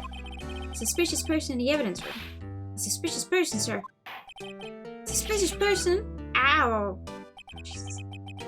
What the heck is this guy doing? So what happened then? After that, sir, everything went white. I saw red. I blacked out. And when I came to, I was here, in the detention center. How long were you out? Days? Might I ask, what happened to your hand? Sir, there was no one to bandage me, sir. So I did what I could to wrap it up, sir. Bandage on his hand? It's like my sky. Yet another similarity between this case and the one at the prosecutor's office. First things first, tell us how you hurt your hand. No, actually tell us about the victim, because that's the next option. Right? I ask myself that all the time. Normally, if you get detained, don't you have to give them like everything? Especially if they take you in as a suspect in a murder case. It's like, oh yeah, no, listen, here's all of your stuff. Literally, leave it. It's fine. I don't mean to pry, but you are the perpetrator, correct? You killed Detective Bruce Goodman in the evidence room, right? Sir, please don't look at me with those sad puppy dog eyes, sir. If you have to label me as perpetrator or victim, sir, then label me victim. I would, but you happen to be in detention? And alive and well at that. Yes, well, that's true, sir. I suppose you could say that. Did you know the victim, Detective Goodman? Well, sir, if I had to label him as a stranger or a total stranger, then I'd say he leans heavily on the total stranger side. So, you didn't know him? Sir, I work in a tiny department devoid of light or other creature comforts. I don't know any detectives. So, if he was a total stranger, why did you stab him? Sir, I had no intention of killing him, sir. None. Nor do I have any recollection of killing him, sir. At least someone around here is more confused than I am. Easiest, fastest prison break in history. Like, alright, you're going to let me go. Okay. About your hand, did that happen during the course of the crime? Well, you see, sir, don't you think you should just confess? Sir, but there was nothing I could do. Nothing you could do? Sir, to tell the truth, sir, when it happened, when the detective pointed that knife at me, I just hollered, sir. And the next thing I knew, I was unconscious. The next thing you knew, you were... Huh? Then when I opened my eyes, I was alone in the evidence room, sir. All alone. Alone because Detective Goodman had disappeared. What? Then when I looked down, I was gushing blood from my hand, sir. With a shock or with a sorrow, sir, can you imagine how I felt? The victim's body disappeared. That's some story. Corpses aren't exactly good guards. Was this the man? Do you think you could take a look at this? Hey! That's it, sir, that's it! That's it! That's what? My head was a blank until this very moment. But sir, now I remember, sir.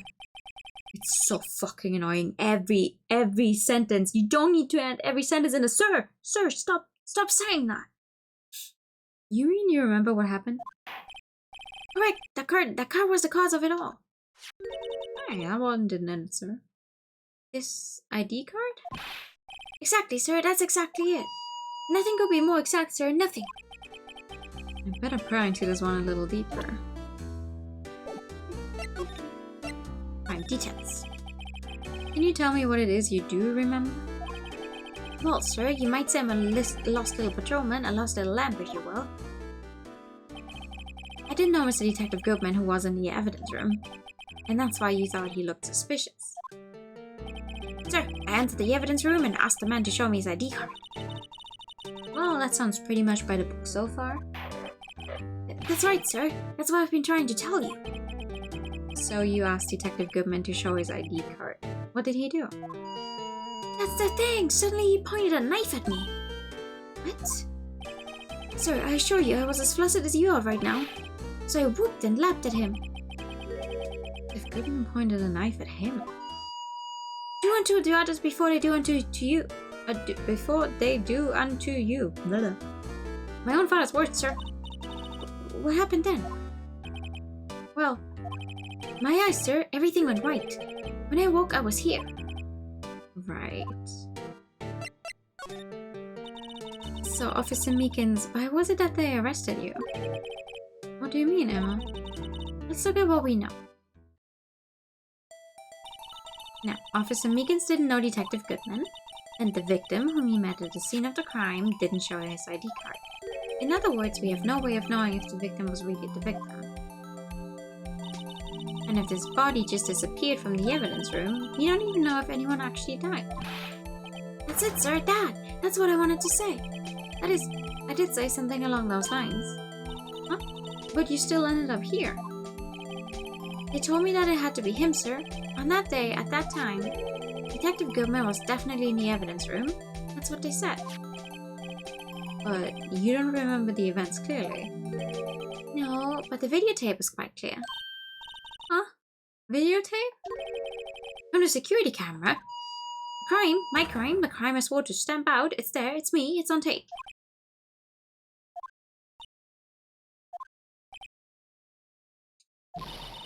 And you waited until now to tell us this? I'm sorry, really sorry, sir. I'll hand over my badge. I don't deserve it.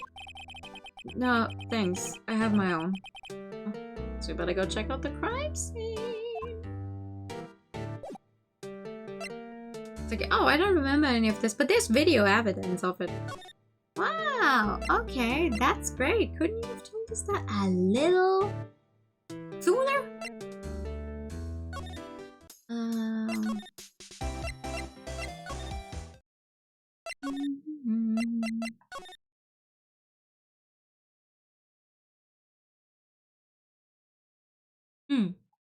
Never mind.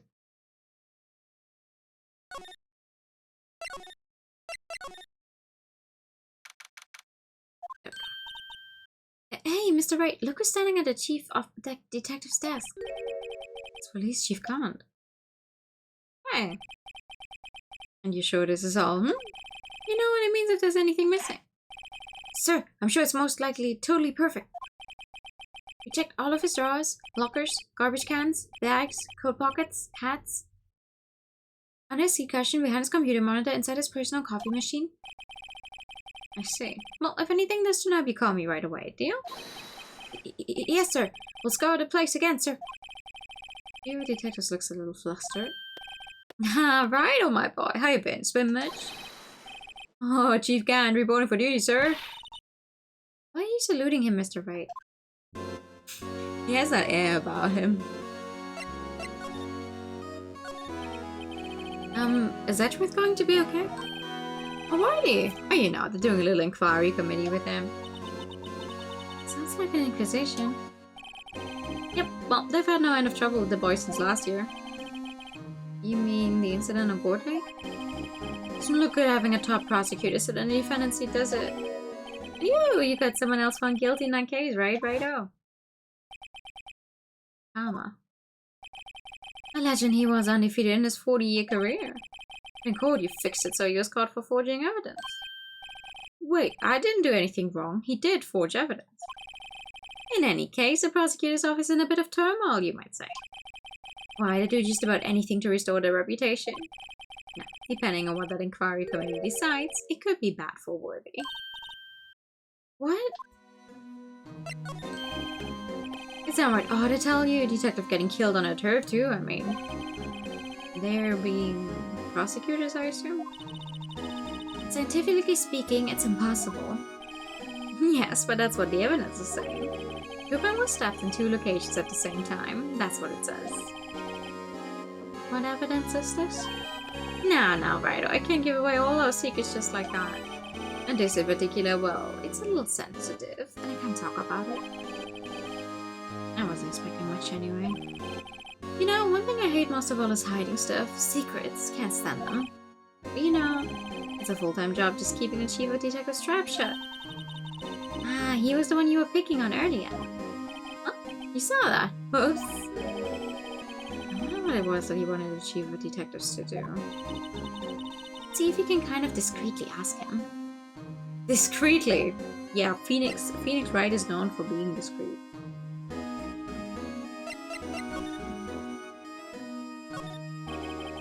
Sorry you had to see that. What exactly did the chief of police want you to do?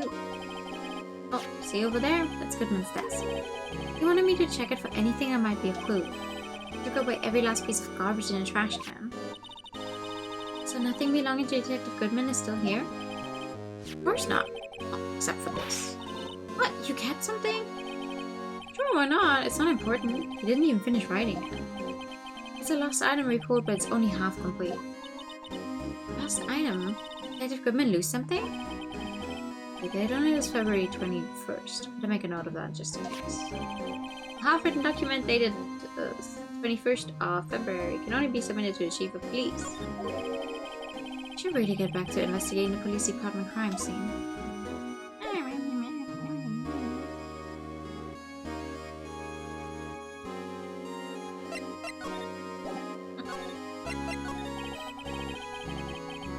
Actually, I was wondering if I could ask you a favor. Well, I never thought the day would come when Wright will ask me for help. I was wondering if you could investigate the evidence room.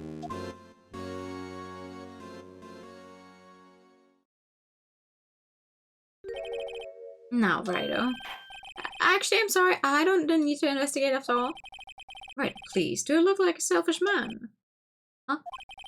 If anyone asks me, sir, can I borrow 50? I give them 50, no problem. Go ahead, investigate the room to your heart's content. Knock yourself out. It just goes to show you never know until you ask. And for you here, you can borrow this. Hey, this is a detective's ID card, isn't it? That's a special card for guests, so don't lose it. Yes, sir. It's an honor. You just run along and do your best now. Later, folks. Okay, I'm going. Bye. Looks pretty cool on my label, doesn't it? Just think, a real ID. You seem happy. Yes, sir. Because, sir, we get to go into the evidence room now, sir. I think this place is a bad influence on the girl. Okay. Evidence room now.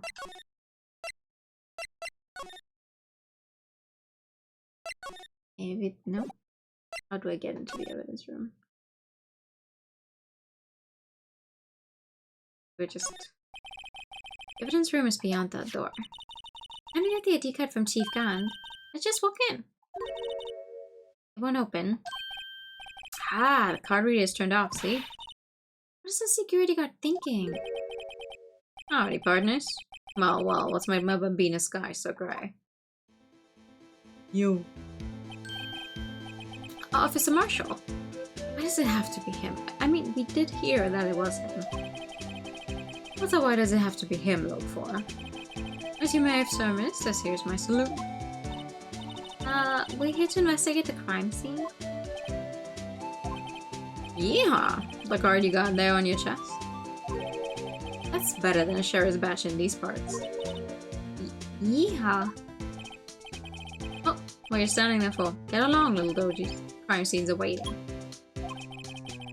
Looks like the card reader's on again. While we're here, I was wondering if you could ask you some questions? Sorry, cowboy, but I got no mind to tangle with you hombres. You're busy then? Did I say that? I only said I didn't wish to speak with you. Actually, you said you had no mind to tangle with us on this. Oh, you will. See, I got this fancy lunchbox for you. Eh? Smell. Reminds me of Texas. So, Officer Marshall, you're from Texas? No, I just saw a special on television the other day. Is this from my baby? Yeah, Miss Star. Sis. Wait, what's wrong? Filet steak lunch. See. I don't see. I wonder what it means. Steak lunch given to Officer Marshall. Alright, Bambina, you win. Ask anything. Finally, it seems like he's willing to talk. I like that's like, oh, finally, but we hadn't even talked to him up to this point. You usually do go here and then find out, oh man, they won't just let us into the evidence room and this guy doesn't want to talk to us. But I collected everything I need beforehand. The sheriff's back in the Wild West didn't place much faith in evidence. About the only thing they trusted was their shooting at. This is neither Wild nor West here. But that and this are two different things entirely. I guess so? Huh? I'm lost. Honestly, Kim's like, I got everything I need before I even know I need it. Because I hate going to areas that you're going to be stuck in anyway. Looks like we need some evidence to get anywhere with this guy. Wait, maybe I should just talk to him first. Officer Marshall, you're in charge of security for the evidence room, right? You got good eyes, partner. It's an easy job and I'm grateful for it. Actually, Officer Meekins at the detention center told us. Ah, the poor little doji. Poor guy. I keep getting his name wrong and calling him Meekly. He told us something. He said that when the stabbing occurred, you weren't at your station. Well, maybe I shouldn't be telling you this, since I got demoted from detective 2 years ago. Well, it might not look it, but I lost my thigh for the job, you know. So, what were you doing around 5:50 when the murder took place? Well, I reckon I was galloping down the highway on the back of my steed, Zippy. Note he was riding down the highway on his horse named Zippy. There's no need for people here anyhow. These newfangled machines do a bang-up job of keeping an eye on the place. You mean the security camera system? I don't take to machines much. Kinda like a stewed broccoli to sneak it next to your steak, you know. The store told us something. She said that you were a detective until 2 years ago? It was always my dream to be a rawhide wrangler on the scene of the crime. That's all gone now, like a drinking hole in a prairie fire. You're still investigating the SL9 incident with Miss Star, aren't you? That was my case. It's all solved on the record books, but it smells like a bad game of poker. I can't let it go. That's all there is to it. What kind of case was it anyway? We've heard the name so many times, but no one tells us what actually happened. There are some things you're better off not knowing, Bambina. Anyway, that case is officially dead as of 2 days ago. 2 days ago? The day of our case. That's right. The evidence transferals. I truth was talking about the transferals too. I know what maybe 2 of the machines in here do. Only 2 of them? There must be a dozen. Like I said, Bambina, me and machines, well, I like them about as much as I like stewed cauliflower with my sticks. The easiest ones to understand are these here security cameras. Those are the ones that Officer Meekins mentioned. Oh, no. Wrong place. If nothing happens, the tapes are automatically erased every few hours. And Officer Meekins and Detective Goodman, are they on one of those tapes? I reckon they might be. You're the security guard and you reckon? One more thing.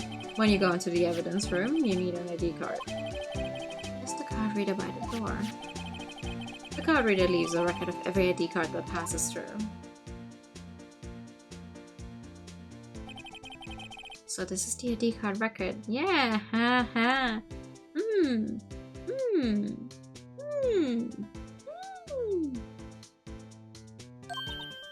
Hey, I've seen that somewhere before. Sorry, Bambina, I can't show you more than that. Huh? I haven't heard whether this is related to the case yet. Mr. Wright, I saw a number on that record just now. I've seen that number before. There is some way I can prove the record aside to the stabbing? Yes, there is. But let me hear about this first. Mr. Rover, could you explain what this whole transferal thing is about? We keep only evidence from solved cases in this room, kept here under the presiding detective's supervision for 2 years. So we can reinvestigate them if it turns out there was a mistake, see? So what happens to the evidence after 2 years? It goes to sleep forever in the underground vault at the county sheriff's department. That's what we call transferal. We do it every February. See now. Transferal is like a funeral for old cases. 2 years after a case is solved, it's closed forever. Dead. Never to be reopened again. Never to be reinvestigated. And that happened to SL9 2 days ago. Gee, I wonder if there's anyone involved with an incident like that that could get some use out of getting evidence on the day where it's going to be closed forever, because clearly that has never happened before. Anyway. See this? This is the victim's ID card. Ah, the one that was on the ground in the parking lot. The number on this is 5842189. Officer Marshall, show us that ID card record again.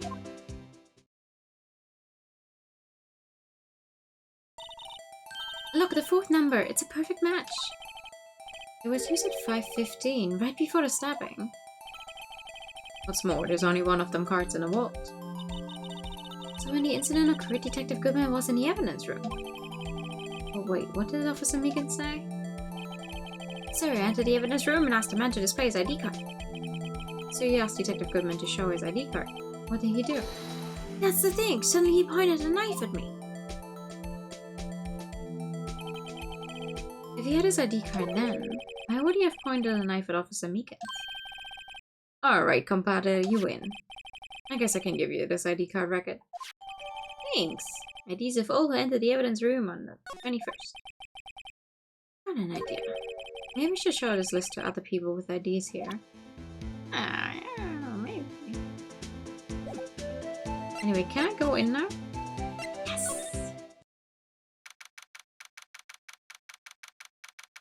Yay! It's quiet. The investigation must be over here. So this is the evidence room? It really is kind of like a graveyard. Graveyards are supposed to have grass and trees. This feels more like a morgue. Nice try, Mr. Wright. You can scare me.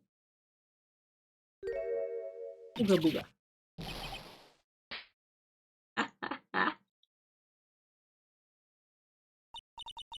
Sorry, I thought you were a ghost. I wouldn't recommend going around smacking ghosts on the head, pal. So is it true what I heard? Go ahead, investigate. Yeah, it's true. The chief of police Gand will loan anyone $50? Even me? Oh, so that's what you were talking about. Actually, I was put in charge of the investigation for today. Just for today? Just for a day. Guess what? You got permission from the chief, so now you're boss for a day. Hey, thanks. First of all, you'll want to have this. Scene of the stabbing of a detective at the PD. Nice, thanks.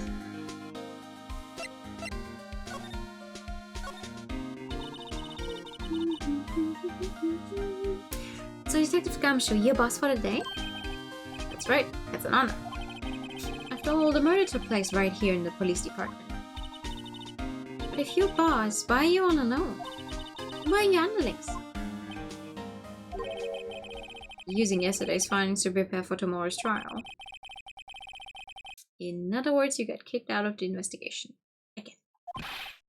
I'm adamant, though. I'm going to take control and put this case to rest. In my own evidence, lock up I will learn, sometime. Soon, maybe. You have a locker in here too, Detective Gumshoe? Of course. I'm a detective after all. Give me a locker that only I can open, pal. Only you can open? I'll always believe in Mr. Ashworth no matter what happens. So, Mr. Ashworth is with the inquiry committee now, right? Trying to figure out who's responsible for the mess up in court today. Let's see. I guess this is what you call fate. Mr. Ashworth just can't get away from that case. That case? Yeah, that case. The SL9 incident, of course. That was the beginning of the end for Mr. Ashworth. Maybe we can get him to tell us more about the case. This place is more high-tech than you might think. Every locker is fixed so that only one detective can open. Using the ID card? Well, that's the thing, pal. ID cards can be lost. Why, I'm on my third since entering the force already. That sounds like a lot. Yeah, but even I can lose my own right hand. Right hand? Oh, you mean your fingerprint? Exactly, pal. The lock for each locker is lock-coded with a fingerprint. So the only locker we can open is our own. Funny, they look like normal lockers. These are the latest model. There's a trick to the handle, see? Gotta hit the hay. Sure. Have a good sleep. I hope tomorrow goes well for you. Get some rest. The handles. On the other side of the handles is a sensor, and if the wrong person touches it, zap! You get a shock. If that's what happened, my hand would be black and smoking every day. In any case, the locks aren't that obvious. There are even some people on the force that don't know about the fingerprint locks. Ah, only the assigned detective's prints can unlock it, indicate a lamp's light up when it's open. Okay, I would like to show you this thing. Detective Goodman's note and that switchblade knife. I bet Ashworth was the most surprised of anyone. Because of the SL9 connection? That was Mr. Ashworth's first big case, you know, 2 years ago. That was the first time the world knew Ashworth was a man to be feared. But why would evidence from that case turn up now? This is not over, pal. Maybe there are some loose ends left on that case.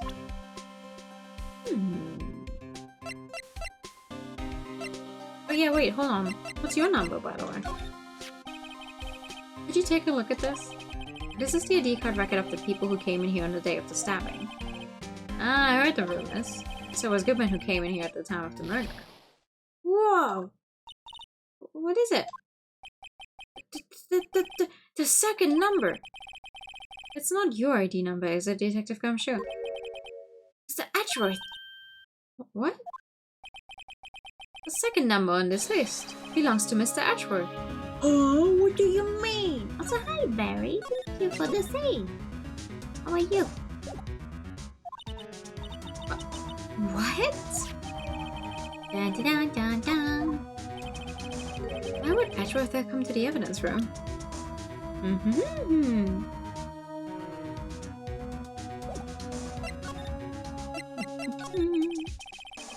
And that was a bloody violent case. Violent? So it was a murder? Serial killing? Serial killing? Maybe I don't want to get involved in this after all. But the killer made a mistake and Mr. Ashworth built his case around that to nail him. And this was 2 years ago? They put Mr. Ashworth right in the spotlight and started a rumor mill. Rumors about forged evidence. It was supposed to be all cleaned up with the transferable the other day. It was the last job he ever did. Detective Goodman, that is. Huh? What do you mean? Detective Goodman was the detective in charge of the SL9 incident, see? So that switchblade knife. The victim took the knife out of the evidence locker himself? Ah. You got home from class, are you vibing? Oh, nice! We are on day 2 of our current case. We're investigating and we're finding out more and more weird coincidences with an older case that might be somewhat connected to our current case for some reason. Yeah, that's Barry's thing. When Barry comes in, it's always saving a game.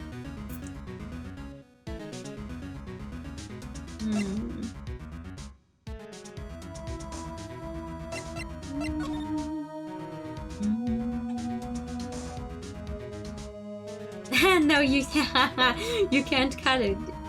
You cannot cut it, but you could give it a different.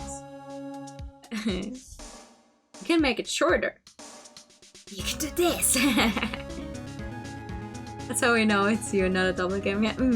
Okay, now you just, but both of you did at the same time, so the angel or devil fucking killed the pigtails. Hold on.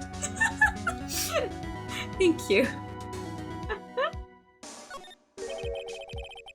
There's something sticking out of here.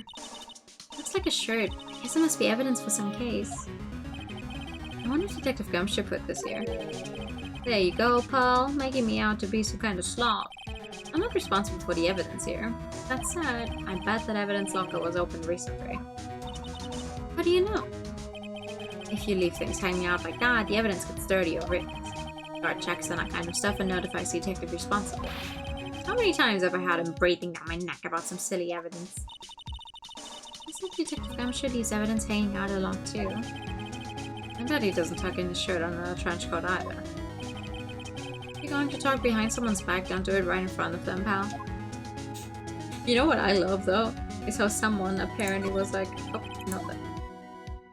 Like, yeah, absolutely, just put some fucking handcuffs on this car door.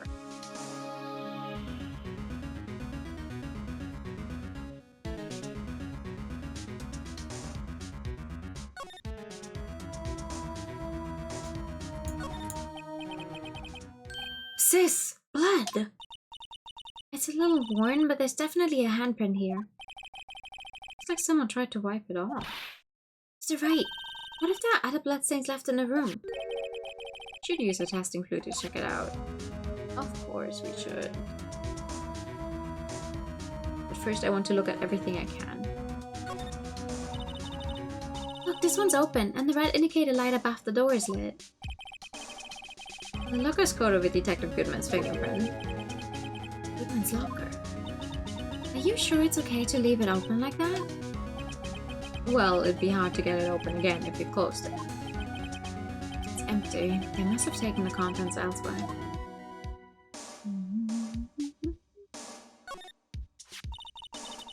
Someone left a glove here, but only one. Detective Gumshoe, maybe? There you go, pal. Make me out to be some kind of absent-minded detective. It's evidence from the case, you know. You mean SL9? It does have a tag on it. Like evidence from the SL9 incident, extremely thin rubber glove.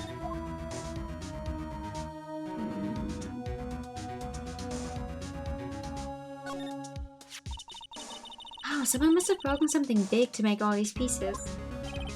Detective Gumshoe, perhaps. There you go, pal, making me out to be some kind of hooligan. That's apparently from the case. The case?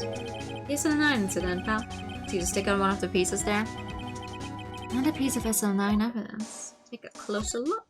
I wonder what shape these pieces were in before whatever it was broke. You want to try to put it back together? Huh, good luck, pal. That's no job for amateurs. Why, I spent a good 3 hours on that before I had to give up. That's why I always carry around a tube of glue. Well, this piece looks like the bottom. Let's try putting the rest in place. Oh, fuck yeah.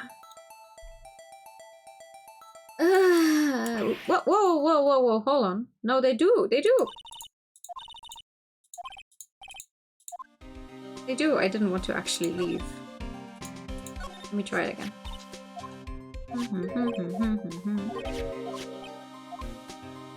Take a closer look.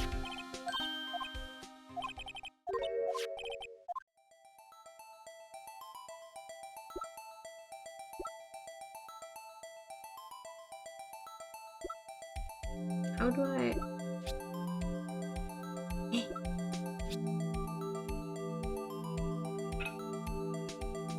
Oh god, this was easy on the DS.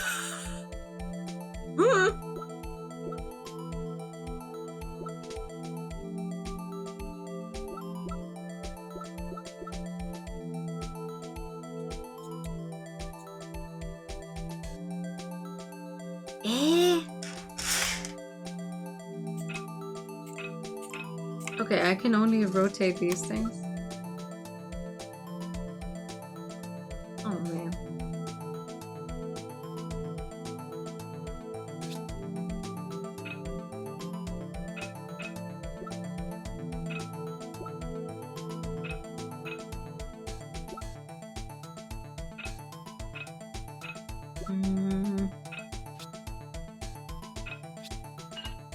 Oh, nice.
Uh-huh. Well, I think we did it. Some of the pieces are missing. Yeah, I got that far too in 2 minutes myself. The problem is finishing it. Are some pieces stolen? I bet they were missing to begin with. Still, it doesn't look like the most stable kind of jar. I kind of understand how it got broken. Jar pieced back together from fragments found at the crime scene. A piece is missing.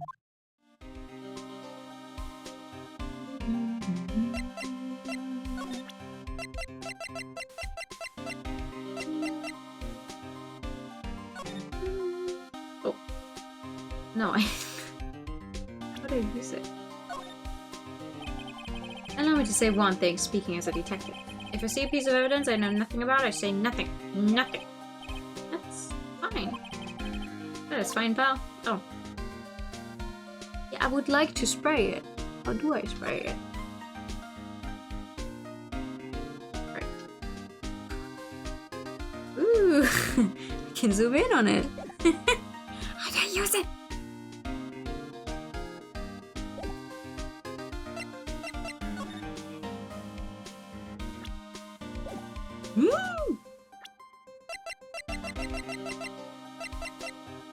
Ah, there we go. I need to be. Aha!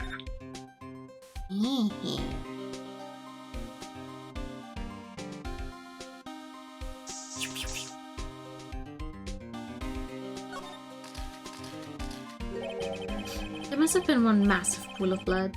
Never seen anything like it. I'm not a professional. What's your opinion, detective? Pale blue blood. Maybe Detective Goodman was actually an alien. This person said something really happened in front of this locker. I'll make a note of it on the floor plans. Hey, if you didn't want my opinion, you shouldn't have asked. It's okay, Gumshoe. We love you.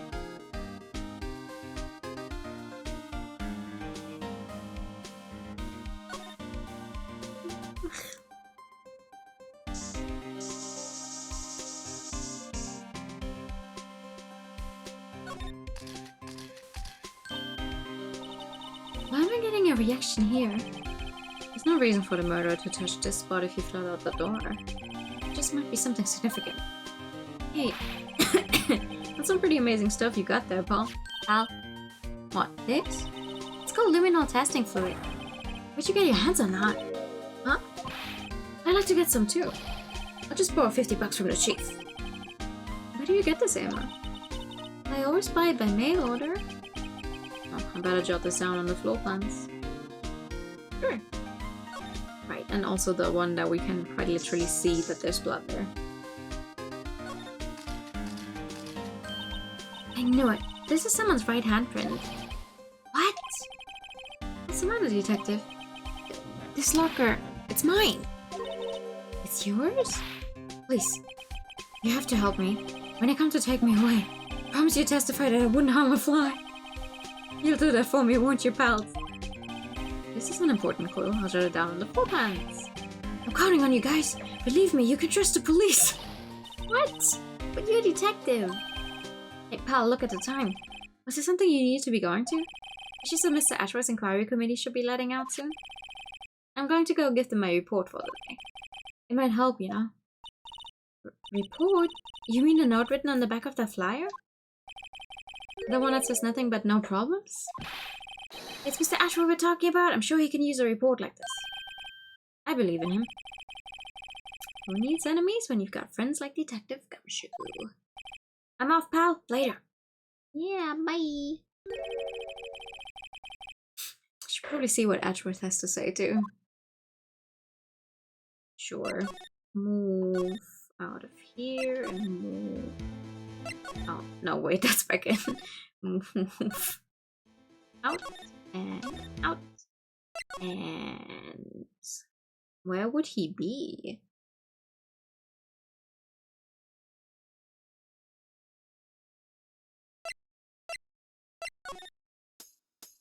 The office? High prosecutor's office? That makes sense. Yeah. Yes, my apologies. How the who? Huh? It's you. Have we met somewhere? Huh? Mr. Ashworth, I beg your leave. So long. Is Ashworth here? There, standing by the window, a teacup in his hand. Hi. Right. There's the hotel bring him tea service? Mr. Ashworth, you're back from the district prosecutor's office inquiry? I am. By the way, Detective Gumshoe was looking. Detective Gumshoe was looking for you. And most important report. Okay. Oh yes, he brought me the latest information. It seems. Really? Was it helpful? Apparently, a new French restaurant is opening near here. I think he was trying to console me somehow. The real info's on the other side, Edgeworth. Oh, Mr. Edgeworth, I think this whole thing is really taking a toll on him. Yeah. Hi. How did the inquiry committee go? Actually, they decided to treat this not as a case of concealing evidence, but as a communications error during the investigation. Concealing evidence? Yes, apparently there are some who believe that I concealed evidence. They gave me a warning. You were lucky this time. Again. Again? I've heard them say that so many times. Ever since our case 2 years ago. Are you okay for the trial tomorrow?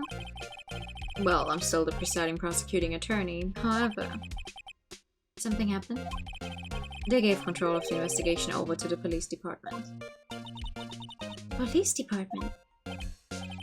Yes, any further investigation for this case will be directed by the chief of police guard. I can do nothing but wait for his results. I see. Why, I ask you, why? All along I've done only what I believe is right. I have nothing to be ashamed of. Still. Oh, I've never seen him this out of sorts. Certainly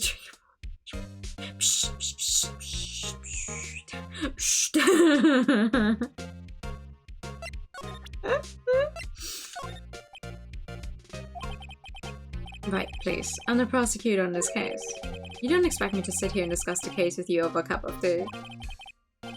Pass on the tea, just tell me about the case. Mr. Wright, Mr. Atwood just told you no in a very polite manner. Whose side are you on, anyway? Maybe I just show him my best evidence I can get some reactions out of him. It would have been fun. Okay, we're both only interested in the truth. Oh, right. I better check this now. As I was saying, What's this? A record of ID card usage? Edgeworth, you went into the evidence room that day, didn't you? Just before the incident occurred, no less. Yes, that's true. Why, Mr. Edgeworth? Please don't look at me like that. I was asked to go. The chief guard, no less. Chief of police? He wanted evidence for a case that wrapped up half a year ago. He told me he wanted me to keep it here in the prosecutor's office. But it was solved, right? I would have to believe the evidence was already filed. The chief was never one to explain himself. In any case, on the day of the stabbings, I brought this back here. Can I ask what kind of case it was? I can't say. It really has nothing to do with the current case. I'm curious about this other case. I better make a note of that. Evidence from a past case of Edgewater was brought back to his office by Gaunt's request. Stubborn as always. I told you this has nothing to do with the current case. Yeah, see, you know, we say that every single time, that, oh no, this one has nothing to do with the current case, and then it ends up having something to do with the current case, so... I don't believe you. It might not yet. You never know.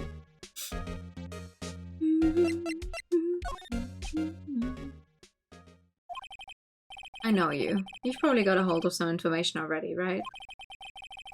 It all has to do with the case you were on, the SL9 incident. And some dark suspicion you were wrapped up in? You are the man who revived the worst memory of my life. I figured I'd be telling you about this sooner or later. You must be talking about his father's murder in that elevator. Okay, Edgeworth, why don't you tell me about it? Tell me the truth. Yeah. The SL9 incident was a heinous serial killing case. The head of the investigation was the deputy chief of police at the time, Damon Gant. That wacky old coot was involved in the case 2 years ago too then. He was a top officer and it was my first time working with him. I was nervous. Oh, you get nervous too, Mr. Atchway? What I want to know is why I was a deputy chief of police on the investigation. In truth, I used slightly more extreme methods than normal. We were dealing with a vicious murderer. If I let him go, the blood would be on my hands. We won our guilty verdict and the killer was executed. Wait, you didn't... Of course not. I didn't touch the evidence. Yes, I will do anything in my power to win a trial. However, I do have a code and I follow it faithfully. By the way, Emma, the chief prosecutor wanted to know something. My sister, what? If you were still studying forensic science? Huh? Yes, of course. Wait, just today Mr. Wright and I were using this. Luminol testing fluid, Well then, you might have a use for this. Aluminium powder for taking fingerprints. It's been chemically treated for better adhesion. For me? Are you sure? We are the enemy, you know. I have no say in today's investigation. Do as you will. Edgeworth, I'm really... No need to thank me. Here, take your powder and these fingerprint files for everyone involved. Thanks! How about giving these to Detective Gumshoe as well? Recover fingerprints from handprints for comparison with fingerprint files. Well, let's get going. One last investigation. Right. I do seem to remember seeing a suspicious handprint somewhere. Yeah. Because you solved the 50-year murder case with no prior warning, and it's like, yeah, right. Right? Anyway. Thank you very much. Such a long walk in there. Back to the evidence room. Jesus Christ. Evidence room. Investigation turned up a suspicious handprint. Here in this blood on the detective's evidence locker. Let's use a secret weapon we just borrowed. Secret weapon. Right, let's get started. First, choose a finger. A finger? Each finger leaves behind a slightly different imprint, so let's choose the finger that will have left behind the clearest print. I really can't tell the difference at a glance. Quit procrastinating and choose a finger. That's so fun.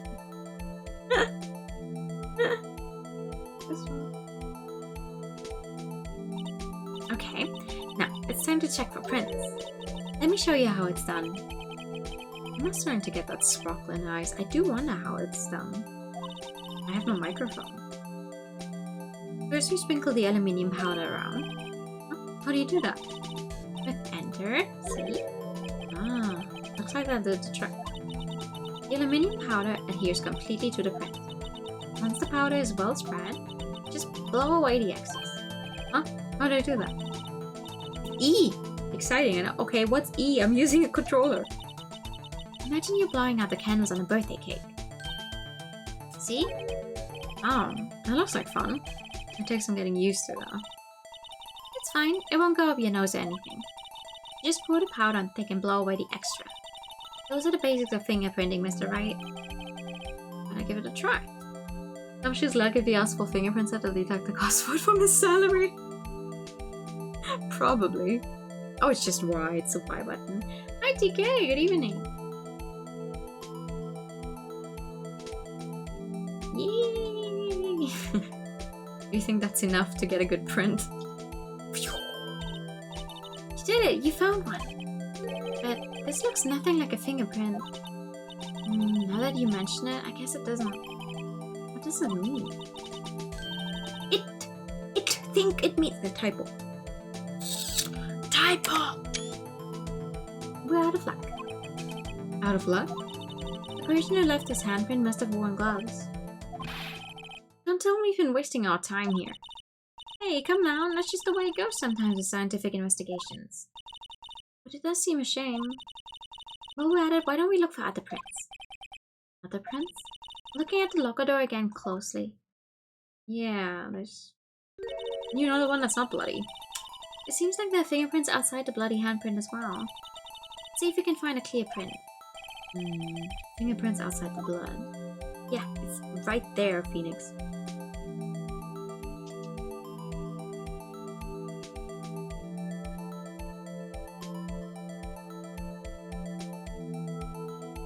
That should be enough, right?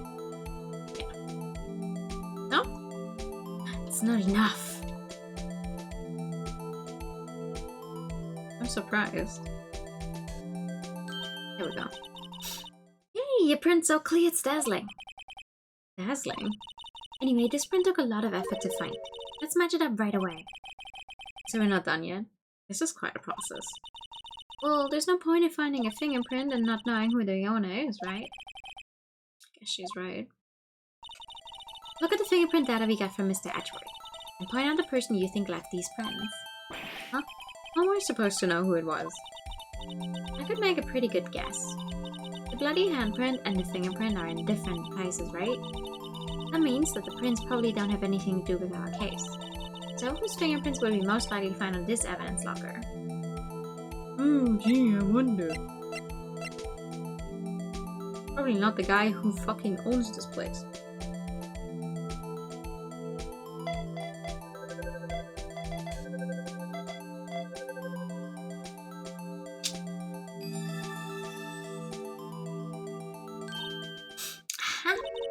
So these prints belong to Detective Gumshoe. Something wrong, Mr. Wright? You gave me a so what look. I guess that's probably because I was thinking so what. Okay, so we came up with nothing this time, but there's always next time. Sometimes you hit, sometimes you miss. Gotta roll with the punches, Mr. Wright. Thanks for the sympathy. If I remember correctly, there was one other handprint in this room. Let's check it out. Sure, now that I've actually made it through the fucking tutorial for this. Let's do it.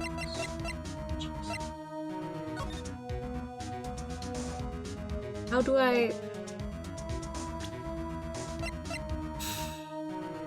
Do I have to use this again?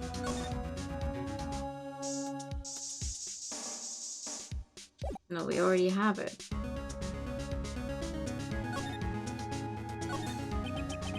This is where we got a luminol fluid reaction, right? Right! There was a handprint here. Okay, want to try using? Yes. There go eyes sparkling again. Check for prints. Okay, let's check for prints. That's the spirit. Oh, but I have to warn you about something first. What? The area with the blood was wiped away, right? We only ended up finding it using chemical means. Any prints in that area will have been wiped away too. Oh, right. So that means no prints. Would you say the probability of your hypothesis is high? Don't ask me. Anyway, we must try to find prints that weren't wiped away. Prints other than the ones left by the bloody hand. Sure. Prints other than the one.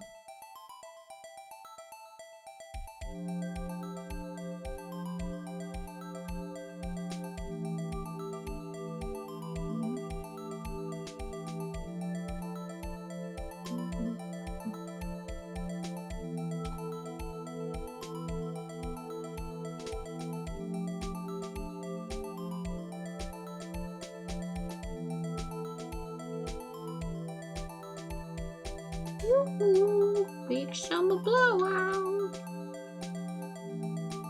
It's always the corner, the furthest corner that I don't put enough on, it seems. There we go.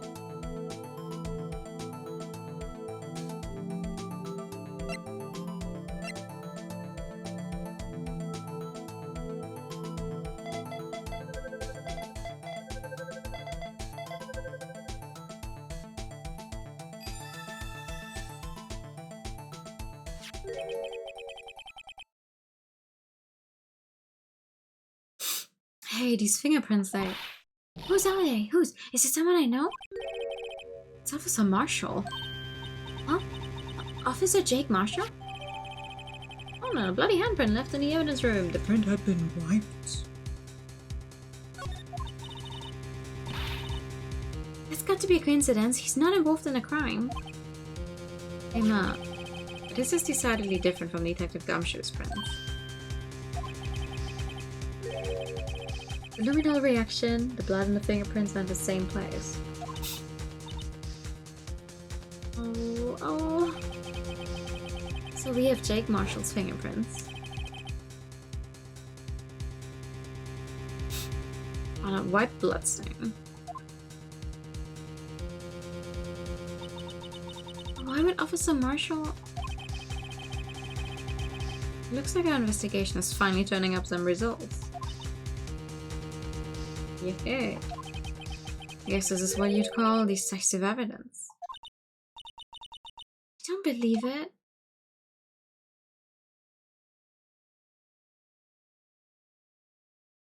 I don't believe. That's a really mean place to stop at, though.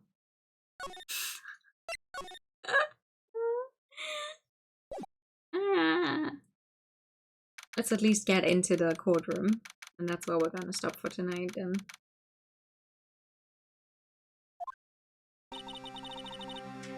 So what do you think, Mr. Wright?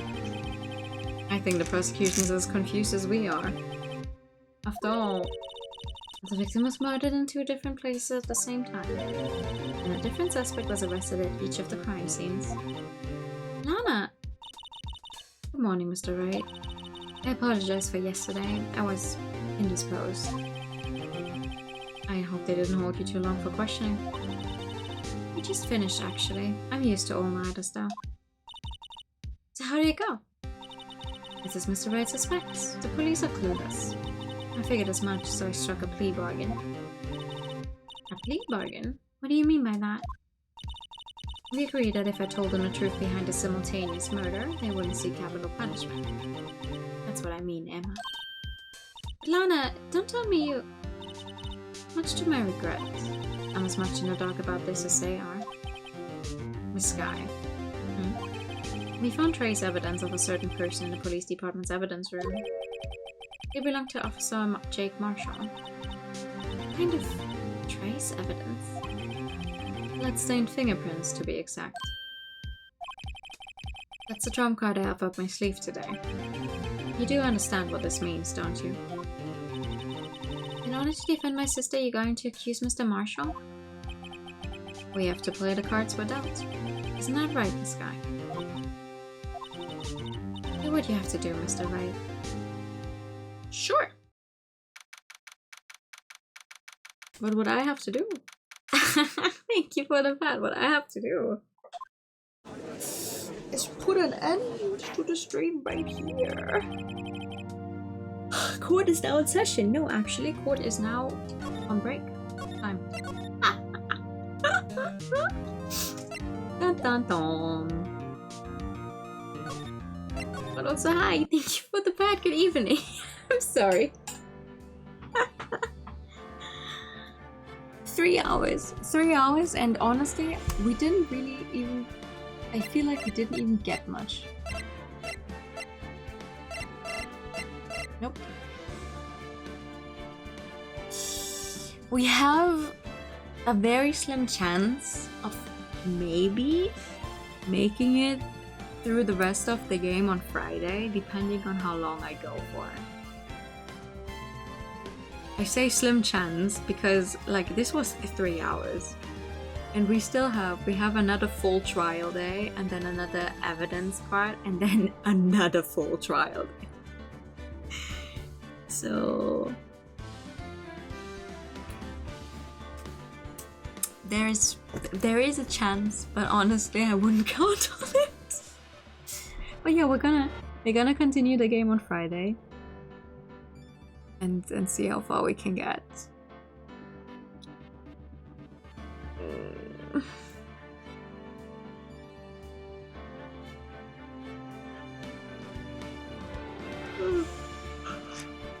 Thank you for the pet. Oh, so sorry. Oh, I'm so tired. Yeah, that's gonna be it for tonight, actually. That is going to be it.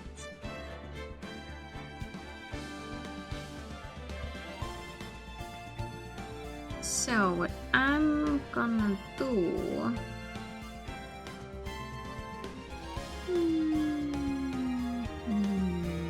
Thank you for nice. No, thank you for coming. Where am I gonna send you guys off to?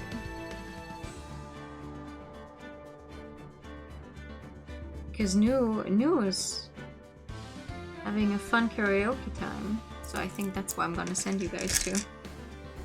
Because we love karaoke in this house.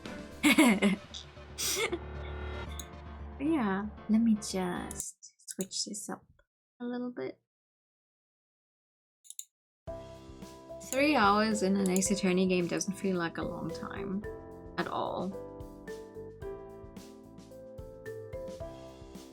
Yet here we are. But yeah, have a good night everyone. Thanks for joining me for Ace Attorney. We do love these attorneys.